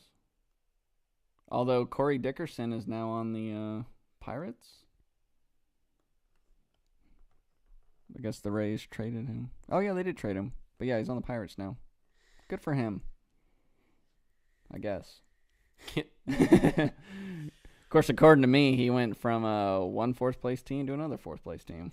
Yeah, and didn't I have the Pirates 5th? Yeah. So downgrade for you. Yeah. Sorry, Corey. Poor Corey. He made the All-Star team last year. All right, what do we want to get to now? NFL? I don't know. I've got some NFL moves pulled up. Just a couple of ones, really, that kind of affect the division that I'm rooting for. Like Jason Pierre-Paul. And Alan Hearns and Terrell Pryor. TP. Mike Wallace. Going to the Birds. Well, yeah, let me go ahead and share this. Alan Hearns, 2-year deal with the Dallas Cowboys. Worth up to $12 million. Is he the best receiver on the team? Alan Hearns? Yeah, probably. So, I think he's the most versatile. Who do you think has the most receptions on the Cowboys in 2018? Because it was Cole Beasley in 2016. Right. Was it Witten last year? I actually don't know. I feel like it had to be Witten because the Dez connection wasn't there. Beasley definitely wasn't there. Terrence Williams had a hurt ankle all year and actually just had foot surgery, I believe. I would bet it's Witten. Dez Bryant had 69 to Witten's 63. Oh, so it was close. But Dez Bryant, Yeah, he had 6 more catches on 46 more targets. That's why it felt like Witten had more. Yeah. Because there were so many non-completions, incompletions, that it felt like Witten caught the ball every time it was thrown to him, and Dez could never catch it. Yeah. Since that's the case, I'll go with Hearns. Allen Hearns. But he would only need 70 right to take the team lead. I would lean towards him because I think his route running is a little more flexible. Yeah. With where he runs, the routes he runs, the depth he runs. We can kind of do some math here if you want. So Bryce Butler's off the team. Those 15 catches go to Hearns, right? Hearns would line up ahead of Williams in the rotation. Mm-hmm. So let's say 30 of those 53 go to Hearns, right? So he's at 45. He also knocks Cole Beasley down in the rotation. And Beasley had 36 last year. Let's say half of those go to Hearns. He's at 68. Just like automatically, which puts him 1 behind what Dez had last year. Hearns' career high is 64. Ooh, interesting. He had 1,000-yard season in 2015. On 64 catches? Yeah. Dang. Averaged 16 per pop. Had 10 scores. Last year the last 2 years, he's basically had the same season. 35 and 39 catches for about 480 yards. And then a couple scores. And those were injuries, right? Like he had injuries in those years? Yeah, I believe so. And he has Blake Bortles passing to him. Or not passing to him because they never wanted to pass because they didn't trust him to. Yeah. So. And now they give him a contract extension. Yeah, which makes no sense. But I like Hearns with the Cowboys. I think it can be a good fit. Yep. If him and Dak have any sort of connection and rhythm at all, I think he'll clearly lead. Whoever has the most rapport with Dak will probably lead. Well, in 2016, it was Cole Beasley. Yeah, and they were on fire. I think it was still Cole Beasley last year, but they ran so many 2 tight end sets that Beasley rarely played. Right, he wasn't on the field. Which I think hurt the offense. So, I'm sure the Cowboys will draft another tight end for no reason. But although Witten can't play forever, but he'll convince the coaches otherwise. So the Giants traded Jason Pierre-Paul. This was basically, they just dumped him. Yeah, I believe this was 2 weeks ago.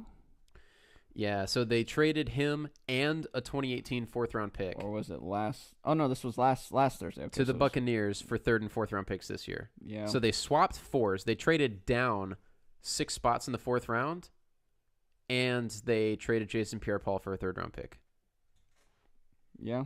And they offloaded whatever extension they gave him. Which was a 4-year, $62 million contract just last offseason. So now it's 3 years and whatever left. So it leaves $15 million in dead money on the New York cap, but it does clear $2.5 million off the cap for this season. Yeah, which they need cap money for their high pick. Because the higher picks you draft, the more cap money it costs. Yeah. So. Also, another big. This is what I was telling you about the Bucks. Oh yeah. With why I thought they were in play for Richard Sherman, because they always tend to do this. Yeah. They'll go get a name to get a name, but it doesn't necessarily mean anything. Yeah.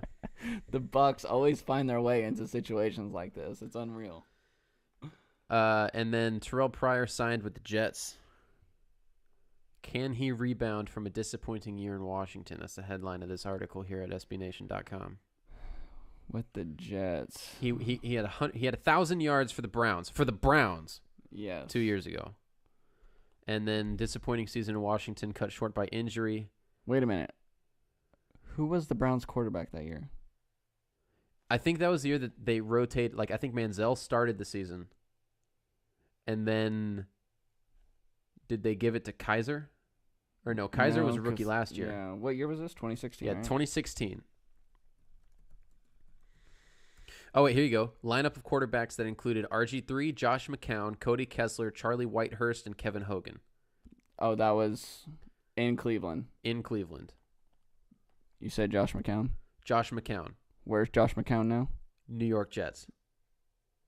Yeah. Oh. I mean, whoa. So that right there, though, like that's what I was getting at. I think Josh McCown played the most.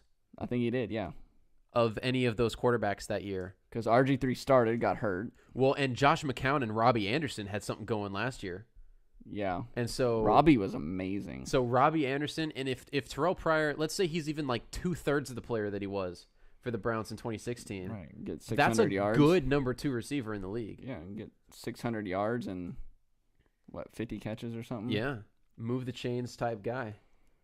Because I mean, Robbie's their best wide receiver. Yes. He can go deep, he can go short, go middle. The dude was good. Watched him in New Orleans, actually. So yeah, but that's what I was getting at, because I was like, wait a minute, they have McCown. I'm pretty sure McCown was throwing to Pryor. So that's probably why he went there instead of anywhere else.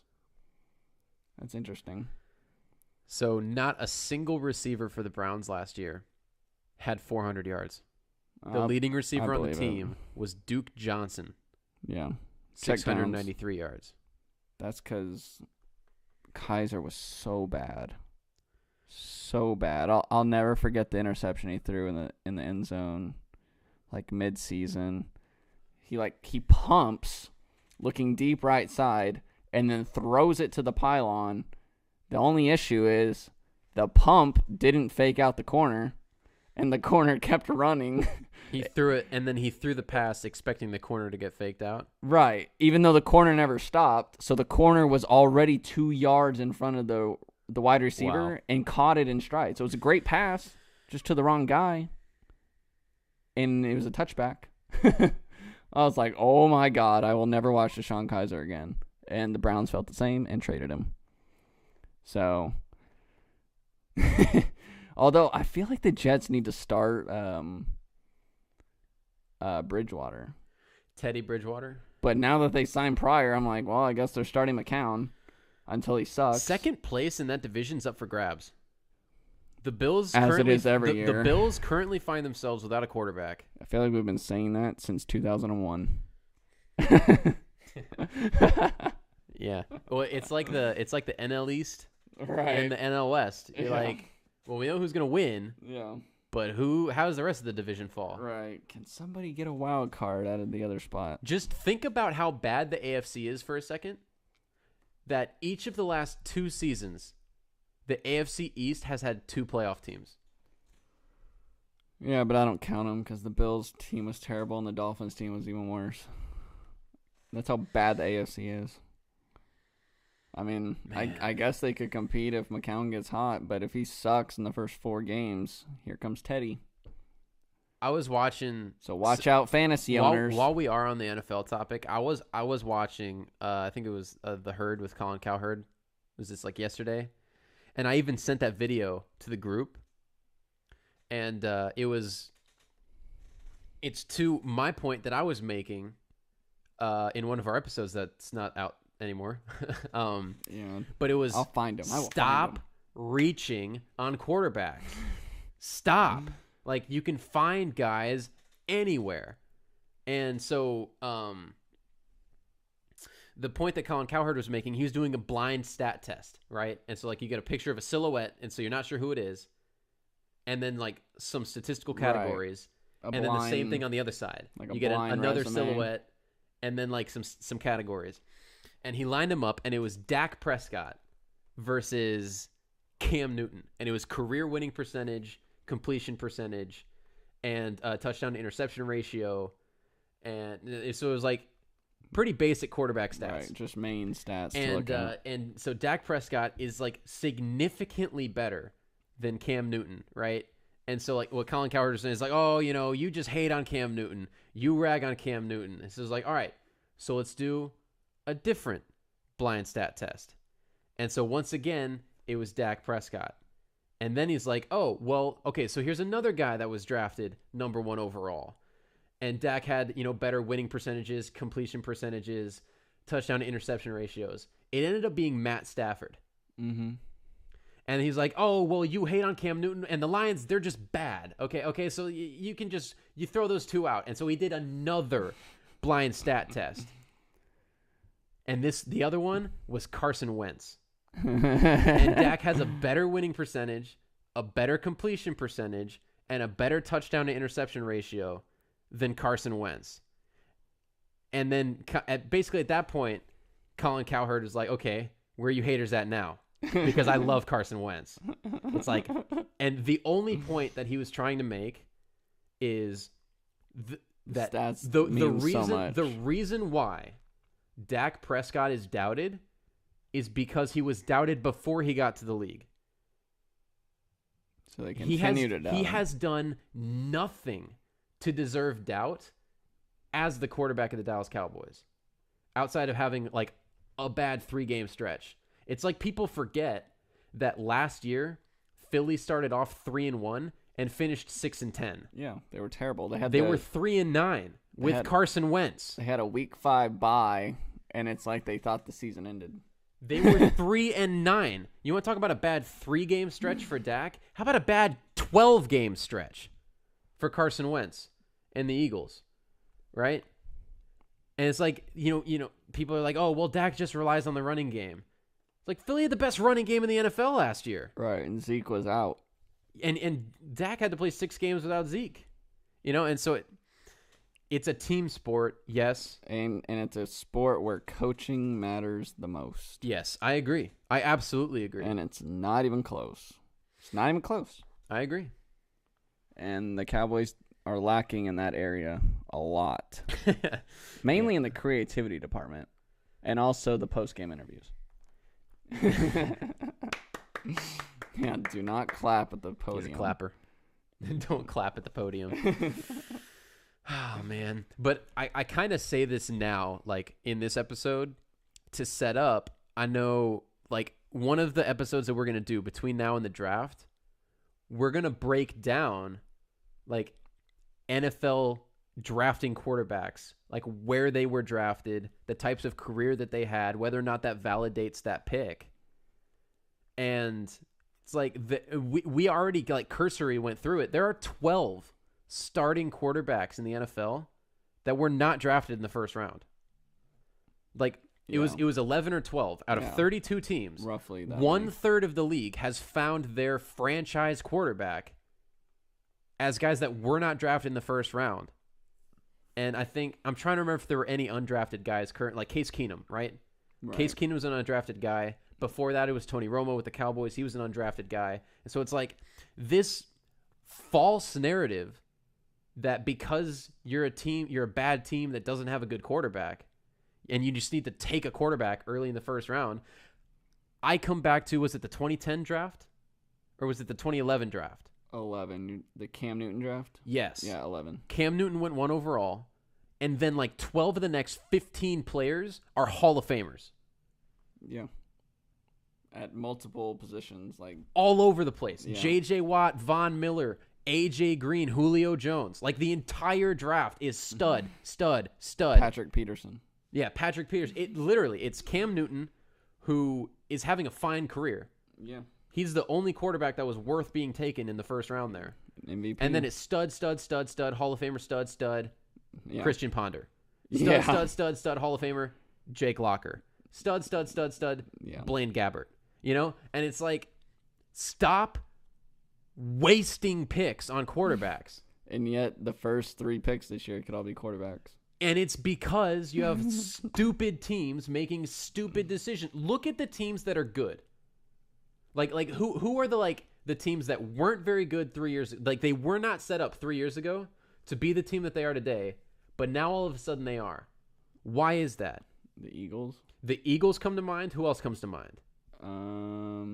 The Vikings. The Vikings, sure. The Vikings come to mind. 3 years ago. The Rams. The Rams come to mind. Oh yeah, they weren't ready 2 years ago. The Rams come to mind, and to me, the Cowboys come to mind because they were trying to figure out how they were going to transition out of the Tony Romo era, right? Yeah, basically after the Dez catch. So like 4 of probably the 5 or 6 best teams in the NFC had the team before the quarterback. Especially the Vikings. You have the roster first. Stop trying to build from the quarterback out. That's what Build the Broncos from did. Out to the quarterback. Yes. The Broncos had the team, and then the Colts were idiots, and the Broncos were like, yeah, thanks for the Super Bowl. Yeah, and then they did make a couple signings after the first Super Bowl, but the Vikings got to this point despite being stupid and drafting quarterbacks in the first round. They took Christian Ponder and Teddy Bridgewater. Yep. Neither one of those guys are on this team right now. Nope. But they had the team, and then Case Keenum stepped up. And now they have Kirk Cousins as a free agent stepping in. They killed their defensive picks, and they did get a little lucky with some steals in the... Well, like Adam Thielen, undrafted wide receiver. Stephon Diggs was like a 5th rounder. Dalvin Cook, 2nd-round pick last year. Right. I mean, you find those 4, 5s, and 6s. Oh, my God. That like, saves you. Yeah, but you build the team first. That's what the Seahawks did. That's exactly. Thank you. Sherman. The Seahawks set the example. How do you build a Super Bowl contender in today's NFL with today's free agency and today's salary cap? Build the team first. And then they got lucky with Russell Wilson in the 3rd round. Yeah. All of a sudden, they're in back-to-back Super Bowls. But their Legion of Boom had 1 first-rounder. Richard Sherman was a 6th-round pick. I think Earl Thomas was a 1. Yeah. Bobby Wagner was like a 4. Yeah. Or 5? I don't remember him, actually. Like, I don't remember where Wagner, he was drafted. Chancellor, and Sherman, I think were like 3, 5, and 6 or something like that. Yeah. You know, like you got some great steals there. Yeah. And that goes a long way. And then, Wilson in the 3rd.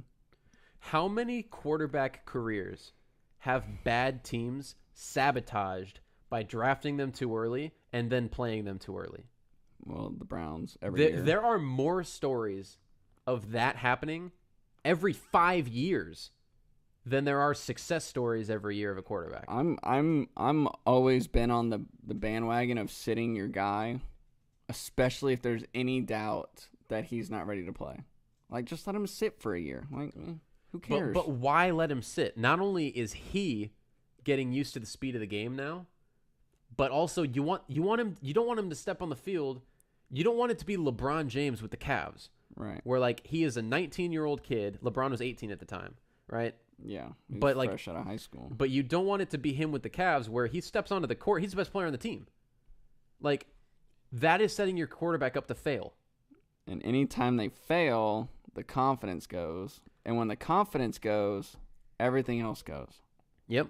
So, like, you have to be fully prepared. And it's like all these guys can make the throws. They can all play. They got great physical attributes. But it goes way beyond that with learning plays, getting chemistry with receivers, learning signals, calls at the line. Like, there's so much to learn in such a short amount of time. Yeah. That an extra year can go a long way. Yeah. In helping these guys. And a guy like Romo sat for 3 years. Yeah. Like Aaron Rodgers sat for more than 2. Right. I'm like, Aaron Rodgers is the perfect example. Like, I don't know if Tom Brady sat for over a year. Yeah, like, these guys just get to sit there and learn, and they've learned under good quarterbacks, like guys that know stuff. 2 of those that we just named learned under Drew Bledsoe, who was a really good player. Yeah. And, like, you learn so much just by sitting there, even if it's just for a year. Like, I know there's so much pressure for them to, like, play them, but if you're going to be bad, like, don't throw your guy into the fire like that. Stop taking guys to throw them to the fire. Yes. That's my point. Like, you need to get these guys fire retardant suits first. Like that is literally my argument. Is stop taking people before you're ready to take people. Like, I think Trubisky would have benefited from sitting the whole year. Because when he came in, John Fox wanted nothing to do with throwing the ball. Yeah. They won a game where he went like 4 for 8. Yeah. I mean, like, okay, if you're throwing 8 times, your guy's not ready. They could have kept Mike Glennon for that. Yeah. Like, I could have gone out there and thrown 8 times. I could throw 4 of them into the ground. Yeah. Like, I can throw 3 of them to the running back and 1 to the tight end or something. Yeah, yeah. Like, oh my God, if he's throwing 8 times, he's not ready. He is not ready. Yeah. And so, like, I look at this. There's nothing wrong with that. Yeah, but I look at this, and I'm looking around the league, and I'm like, who is ready to draft a quarterback? It's not Cleveland. It's not the Giants. What I think should happen, I think that the Arizona Cardinals should trade up. And I think that they should go after a quarterback. Because you're looking at a team that has a couple receivers. It has David Johnson. You have a solid offensive line, and you have a decent defense, right? It's like that's a team that should trade up to try and get a quarterback. And they missed out on the Deshaun Watson sweepstakes last year because Houston jumped them to do the same thing with Deshaun Watson. Right. Because Houston was a team last year. You're like, you have the roster. Yeah. They just had injuries last year to key players at bad times. Including the quarterback. Including Deshaun Watson tearing his ACL in practice. And their two best defensive players. Yeah. Oh, man. But, like, Houston was a team last year. That's why so many people think that Houston's a good fit this year. Yep. Some of these teams they feel like they're a quarterback away. You need to be a quarterback away. That's what the Rams felt like when they moved up to number 1. And they took Jared Goff. Right. Yes. Which they just didn't have the coach to do it. And the problem was they had Jeff Fisher. Yeah. But you can see the difference that coaching makes in the sport. Because with virtually the same roster, outside of like Robert Woods and Sammy Watkins joining the team, like they traded for those guys in the offseason. Right. Outside of those guys, it was basically the same roster from top to bottom. Like they added Whitworth, Woods, and Watkins, right? Like they brought in the 3 W's. Mm-hmm. And they added 4 W's. Right. Or 5 or whatever. Literally. Yeah. But and it makes, when you have a team, free agents want to go there. And it makes it easier to get them to go there. Well, and now there's a story out. I happen to agree with this. I think they should trade for Gronkowski. That would be. The Patriots might be moving on. Stupid. The Patriots might be moving on from Gronkowski. He's been a health risk and health concern over the past couple of seasons. He missed the Super Bowl. Well, he played. He missed a Super Bowl is what I meant. Oh, yeah. Like, he missed a Super Bowl because he was hurt. Right. And, like, if you're the He's Rams... always getting hurt. Yeah, but if you're the Rams, who are you going to draft? They have...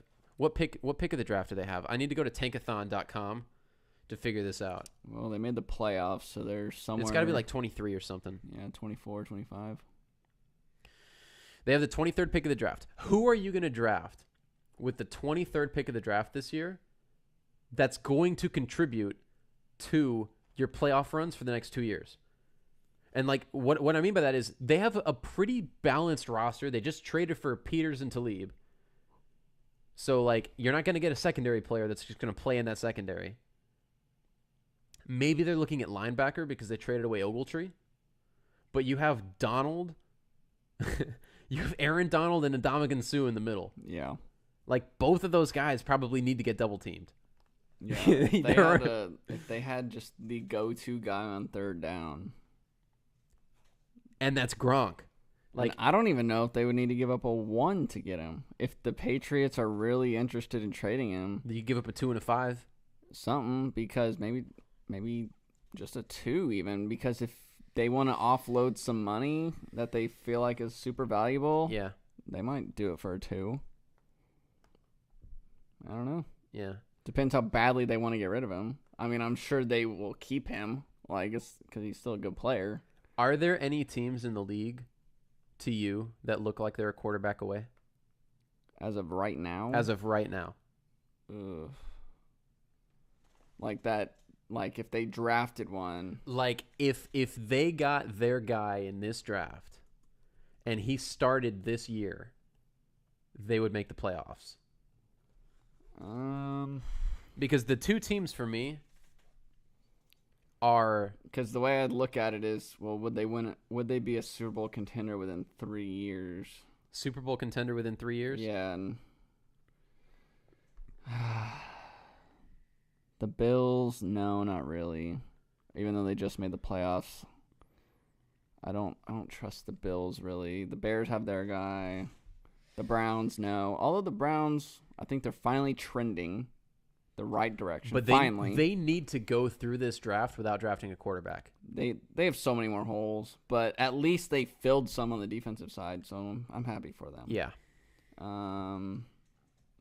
Houston's got their guy. The Colts hope to get their guy back. I feel like the Jags, but they just signed Bortles, like, and he's not the answer. No. But that's a team that although they just got rid of basically all their wide receivers. That's a team that's set, though, defensively. They're set defensively, and they have a strong running game. Yeah. Yeah, they have one of the best running backs. So And the Jacksonville Jaguars have the 29th pick of the draft. yeah, because they went so far. Yeah. The Vikings, they have a low draft pick also. And the Vikings just signed Kirk Cousins for the next 3 years. The entire contract is guaranteed. And I don't think any of the top teams are really a quarterback away. Because who moved up to number 3? The Jets, right? The Jets moved up to number 3. They swapped 3 and 6 with the Colts. Them, the Giants, and the Browns are not a quarterback away. What I would keep my eye on. I don't really see a team other than like those couple playoff teams. What I would keep my eye on is Tennessee, because I think the Tennessee can do a lot better than Marcus Mariota. Well, a lot of teams can, but I think you can also do a lot worse. That is true. Which is like the worst spot to be in. Because they made the playoffs. Yeah. I mean, there's a bunch of teams that can definitely improve on quarterback because the mediocre quarterback play is so strong. But as far as like championship caliber teams, like with a decent quarterback, I'm gonna name Vikings you. and Jags. Vikings and Jags. Yeah, I mean, you could throw the Broncos in there. Since they have the 5th pick, they're probably the highest pick in the draft that is closest to just needing a quarterback. Yeah. I mean, I was gonna run through the names of quarterbacks not in the playoffs last year. Andrew Luck, Deshaun Watson, Derek Carr, Aaron Rodgers, Phillip Rivers, Russell Wilson, Dak Prescott, Matt Stafford. All of those quarterbacks missed the playoffs last year. Right, and they're all considered considerably better than most, I would say. Which to me, like these are the quarterbacks, whether or not they were starters last year, right? That made the playoffs or have a pick of a team that made the playoffs, right? So like Andy Dalton on the Bengals. They traded down with Buffalo. So like Andy Dalton, God, who is the quarterback of the Bills? Is it Nathan Peterman? Or no, did they sign A.J. McCarron? Yes. Okay, so A.J. McCarron. As of right now. Andy Dalton. Although they moved up, though, right? To pick the Bills 11? The Bills have pick 12. 12. And pick 22. So they could be in the market for one there. Not one of the top guys. They could package both of those picks to slide up to a team like Cleveland at 4, who has the number 1 pick. They might be able to get the Giants there at 2 if the Giants were interested in that. They're not going to get to 1 or 3. Okay. Well, maybe they could get 1, but it depends what the Browns' plans are. But so these are teams that made the playoffs. Okay. So then you have Jared Goff. They're probably not doing anything at quarterback for a long time. Yeah, no, they're good. But Cam Newton, probably not doing anything at nope. Marcus Mariota. I'm leaning no. Although they just made a coaching change. Mariota might not be the new guy's guy. Matt Ryan, job security for a while. Yeah, he's good. But then we start going through Drew Brees at the end of his career. Right. Although Ben Roethlisberger at the end of his career. The Saints feel like they have their guy in Taysom Hill. Taysom Hill? Yeah. Interesting. But Ben Roethlisberger at the end of his career. Yep, they'll need one eventually. Tom Brady. Need one eventually. They're going to need one eventually, right? And then the other ones are the 2 teams that you mentioned with Blake Bortles and Kirk Cousins on the Jacksonville Jaguars and the Minnesota Vikings, right. And then Carson Wentz. See, and the Vikings got their guy. And the Vikings, they have their guy for the next 3 years. So they'll obviously not be looking to draft because they got their guy, but God, the Jags. So this website I'm looking at tankathon.com. Let me share my screen real quick. It has like a little mock draft here at the bottom. First 5 picks, 4 of them are quarterbacks.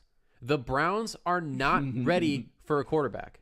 Oh, but they'll take one. If 100%. If I'm the Browns, this is honest to God what I'd do. I would take Bradley Chubb number 1. You think he's the best defensive lineman in the draft, and then I would take Quentin Nelson at number 4. which from everything that I hear about NFL scouts or from NFL scouts, they're like, it's way too high to take an interior lineman, right? Like that's always the language that you hear. Like that is the can't miss pass rusher, Bradley Chubb, and the can't miss offensive lineman in this draft. I would take those two guys at 1 and 4 if I don't trade out of those picks and just get even more picks in upcoming drafts. I would take Chubb and Nelson 1 and 4.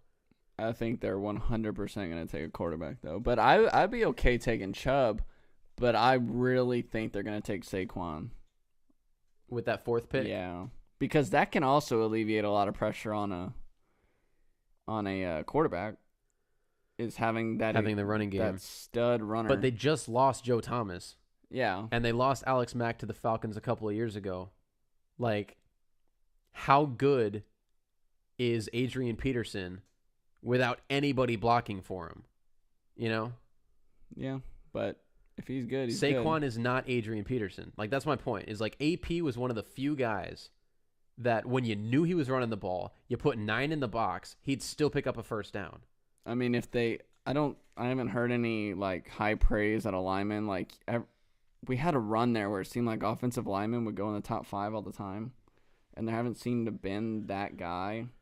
So maybe they could trade down one of those picks. And they still get Quentin Nelson? Yeah, or they get 2 ones. Like maybe they trade with the Bills, like you said. Get 12 and 22? Yeah, they can get a lineman and Nelson, and then they still have one of the top 4 picks. Yeah, maybe. I mean, they could do a lot of work in this year's first round. I also here are the Giants, right? They're not taking a quarterback. They might. Why would they? Because Eli is old and sucks. I agree, but I think that they're going to cave under the pressure of what happened to him last year when they benched Eli Manning. I don't think they're interested in a quarterback here. I think that the Giants are the team that will trade out of this spot.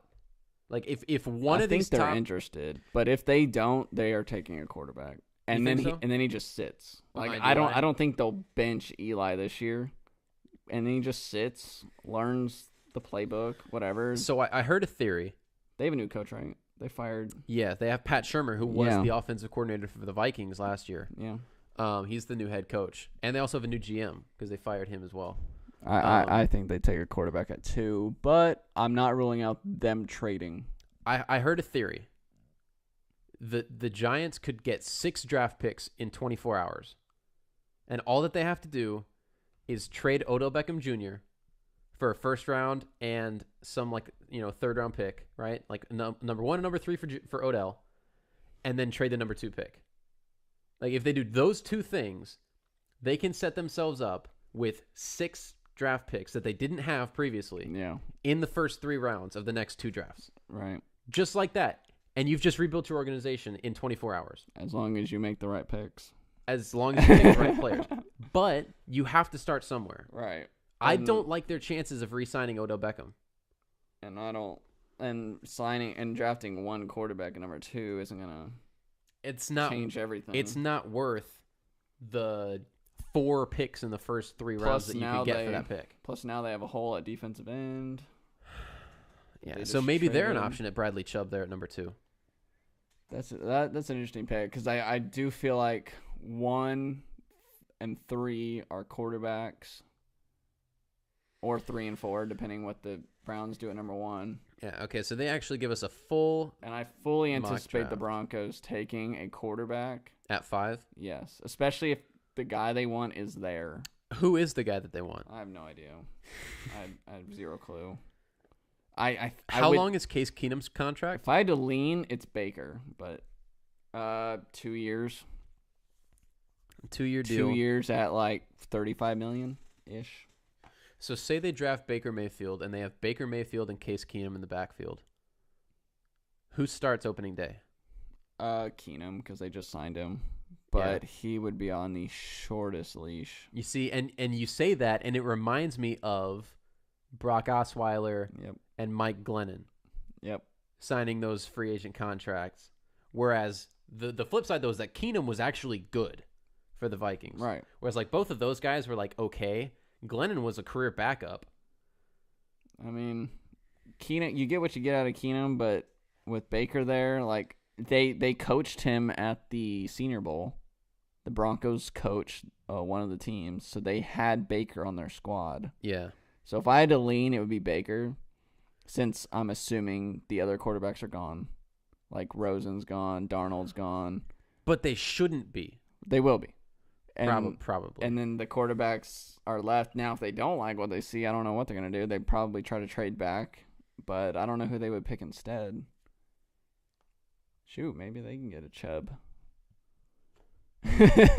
This mock draft has him available at 5. I mean, there's not a clear offensive lineman to take, which is like their biggest need after that, after quarterback. So, God, this could be the weirdest quarterback draft ever. They could go the first 4 picks of the draft. I know, and you could see, 5 in the top 10 with Josh Allen? Well, Allen's one of the 4. Oh, okay. It's got Darnold, Rosen, Allen, Baker Mayfield. And then the other 2 quarterbacks are like Mason Rudolph and Lamar Jackson. Are they in the ones? No, I was actually just looking for that. They have Mason Rudolph at a middle 2 going to the Cardinals, which makes sense. Oh my God, this has them draft. It has the Cowboys drafting a tight end in the 2nd round. Every year, man. Never fails. But I'm looking for Lamar Jackson, and I don't see him. Keep scrolling. Yeah, it only has the first 3 rounds. It doesn't have Lamar Jackson going. Are you sure? Yeah. Do like control find. I'll look again. I'm telling you, there's no Lamar There's Jackson. so much hype on him right now. I figured he'd go in the top 2 rounds. I don't know. I would still anticipate him going probably before Mason Rudolph. Yeah, there's no Lamar Jackson in here. Oh, wait, there he is, 22. Okay. I did miss him. To the Bills. Okay, so pick 22. Yeah, there's so much hype on him. We'll see. Man, it's going to be interesting. And the odds are only one of these guys sticks. Like one of the quarterbacks? Yeah, like... That's why. Don't take a quarterback unless you have the team ready. But you have to build hope. Exactly. You Otherwise, build hope. you get fired. No, you build hope by drafting a top 10 defense. That's hope. See, here's the issue: is these coaches and GMs get so much under the fire that they draft one of these guys to help secure their job, even when it's not the best thing for the franchise. And then they lose their job in a year anyway. Right, and then so like the GM drafts him to save his job for a couple years. Like, hey, like give me a couple years. I can turn this around. Yeah, this is the way it's gonna go. And then the coach is like, ooh, well, I don't want to start him yet. But then they start off 1-5, and now he's on the hot seat. So he's like, okay, let me throw this guy in. Oh, see, look, there's hope. Yeah. And they try to save themselves, and it sets them back, and it's just a constant, rotation of that happening. Yeah. People shooting. It just doesn't make any sense. Shooting themselves in the foot to save their arm. And that's why some of these teams have so many coaches and GMs in such a short time span, because there's no longevity or trust. Yeah. So earlier you were making the point about the offensive linemen and how they could trade down and maybe get 2. Looks like Quentin Nelson is the first one to go in this mock draft. And then you have Mike McGlinchey, Colton Miller, Isaiah Wynn, Will Hernandez, Connor Williams, Orlando Brown as like the first round options. Yeah, and some of them are guards, some of them are tackles, right? Yeah. I think Connor Williams was a tackle at Texas. Yes. But I want to say they're projecting him to be a guard. Interesting. I don't know. That might be Isaiah Wynn. Oh, okay. Because for here it shows offensive tackle and offensive guard. Oh, okay. Probably because he's undersized. Yeah, he's 6'2". Usually the lower you go, it's because they see you more as a guard. Yeah. Than a tackle. Yeah. Crazy stuff, man. Draft is in like a month-ish. Like the end of yeah, April. it's 27th, I want to say, of April. Not sure I remember. I thought it was the 29th. 28th. 28th. Right in You're between. right in between. Oh, wait. No, wait. That was 2016. My bad. I just typed in NFL draft, and then I saw it on the right, and it said 2016, even though everything else said 2018. Wow.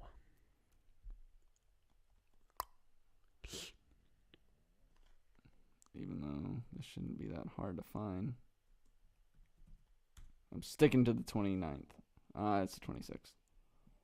What'd you say? 26, 27, 28? Yeah. Okay. Yep, Thursday, Friday, Saturday. Should we touch on the Final Four? Yeah.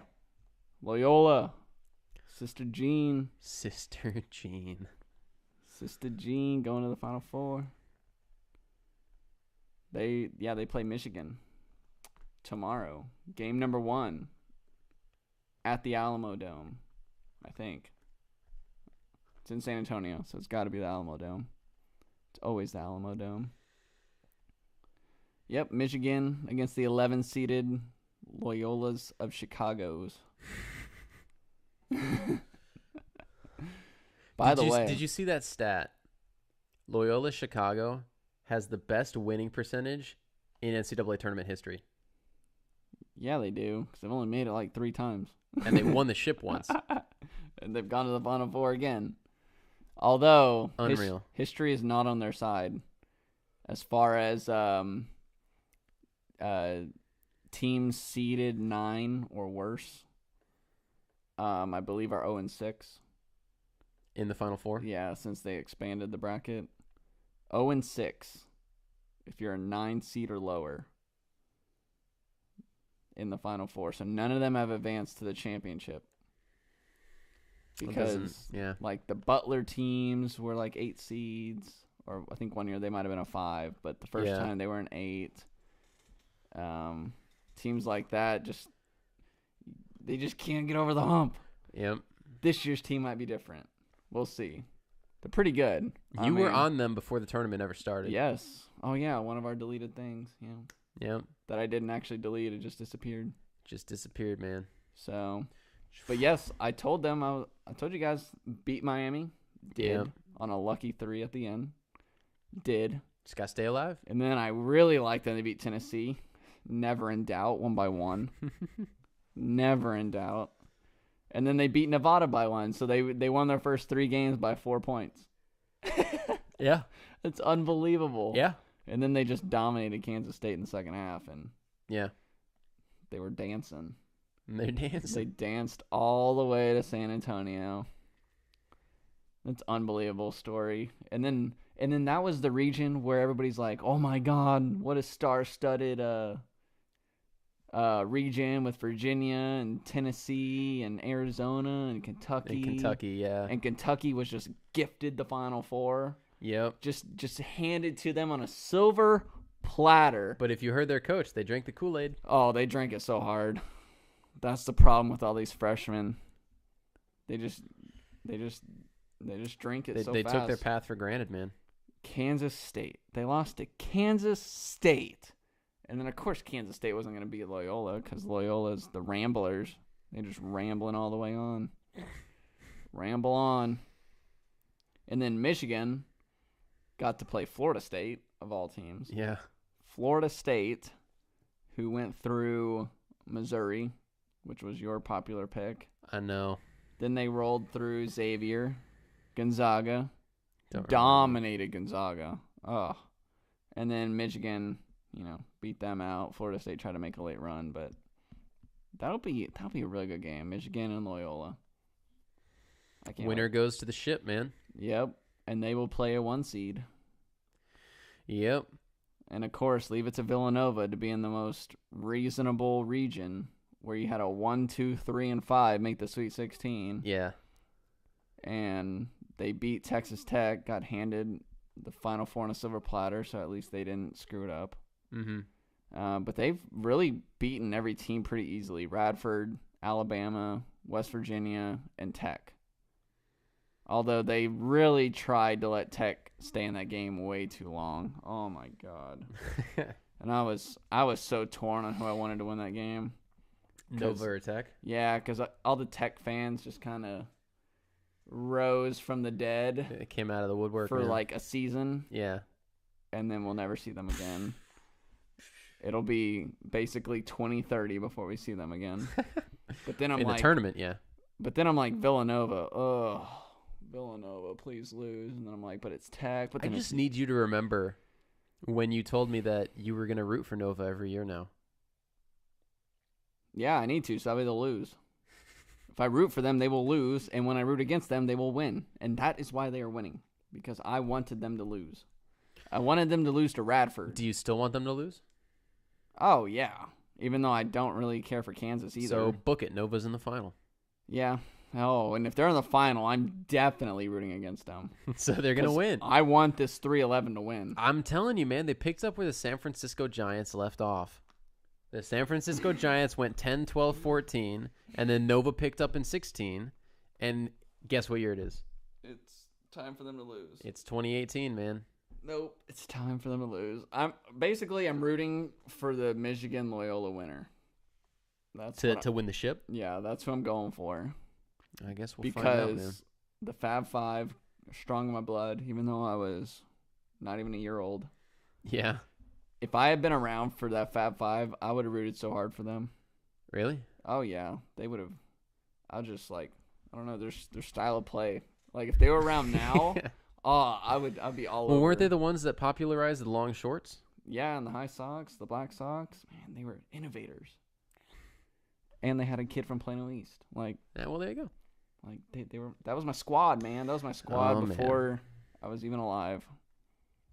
Yeah, because they basically all committed to Michigan before I was even alive. Months before I was alive, they all committed to Michigan. If only I was around. But see, I would have rooted for them. That's why they lost in back-to-back finals. Because I would have rooted for them. Little did they know that's why they lost. So, yeah, Villanova, Kansas, that'll be like your typical 70 to 69 game. We'll see who wins. Both teams will try to blow it at multiple times. I got Kansas versus Michigan as my final. So, yeah, I'm going to say Villanova versus Michigan just because I know Villanova's going to mess with me. You know what that means? The only team that we just guaranteed is making the finals is Loyola Chicago. That's what that means. Yes. The Fighting Loyolas. Sister Jean. Yeah, I was going to say the Fighting Sister Jeans. Dude, what a rally cry. Sister Jean. By the way, Loyola won the CBI 3 years ago. So the winner of tonight's CBI championship between North Texas and San Francisco will make the Final Four in 2021. Yes. Okay, all right. Yeah, cool. Yep. So just have it down, 2021. Your 14-seeded North Texas Mean Green will be in the Final Four. Mean Green in the Final Four, man. 2021. That might be a bit of a stretch. Hey, you don't know. You haven't seen the bracket yet. You're right. They could be the 11th seed. We're still 3 years away from that Selection Sunday. Oh, man. So, yeah, those games are tomorrow night. Yeah. What, 5 o'clock Central? 5:09. 5 and 7. Yeah, 5:09, and it was like 7:39, I think, were the two times. It's kind of weird. Yeah. Basically, whenever the first one ends, so the second one begins. The second one will start 30 minutes later. Yeah. All right. Speaking of ending, is that about it? Yeah, I believe so. I think we went a little over 2 hours this time. Yeah. I'm actually not sure. I haven't been following. Yeah, a little over. I didn't have the stream up, so I don't know if anybody commented. I thought that was your job. Yeah. Well, I'm also still trying to figure out how I'm going to save this. Well, we can worry about that after we. Yeah, I'll figure that out in about 5 minutes. Unbelievable. All right. Well, that was SWAT Podcast episode 1. Opening day episode. Episode 1.0. 1.0. 1.11. Episode 1.1.0. Episode Phillies blew a 5-0 lead. Don't forget it. Episode Astros number 5 starter is better than the Rangers number 1. Yeah. It's going to lose the division by like 25 games. It's not good, man. 20. We're in trouble, man. Hey, they just need to take the Tigers approach and realize that they need to rebuild. Yeah. Could we have traded Gallo as like 5 years ago to do that? And Profar. They still have Profar. Don't forget that. Unbelievable. All right. I think we're out. Yeah. We're donezo. See ya.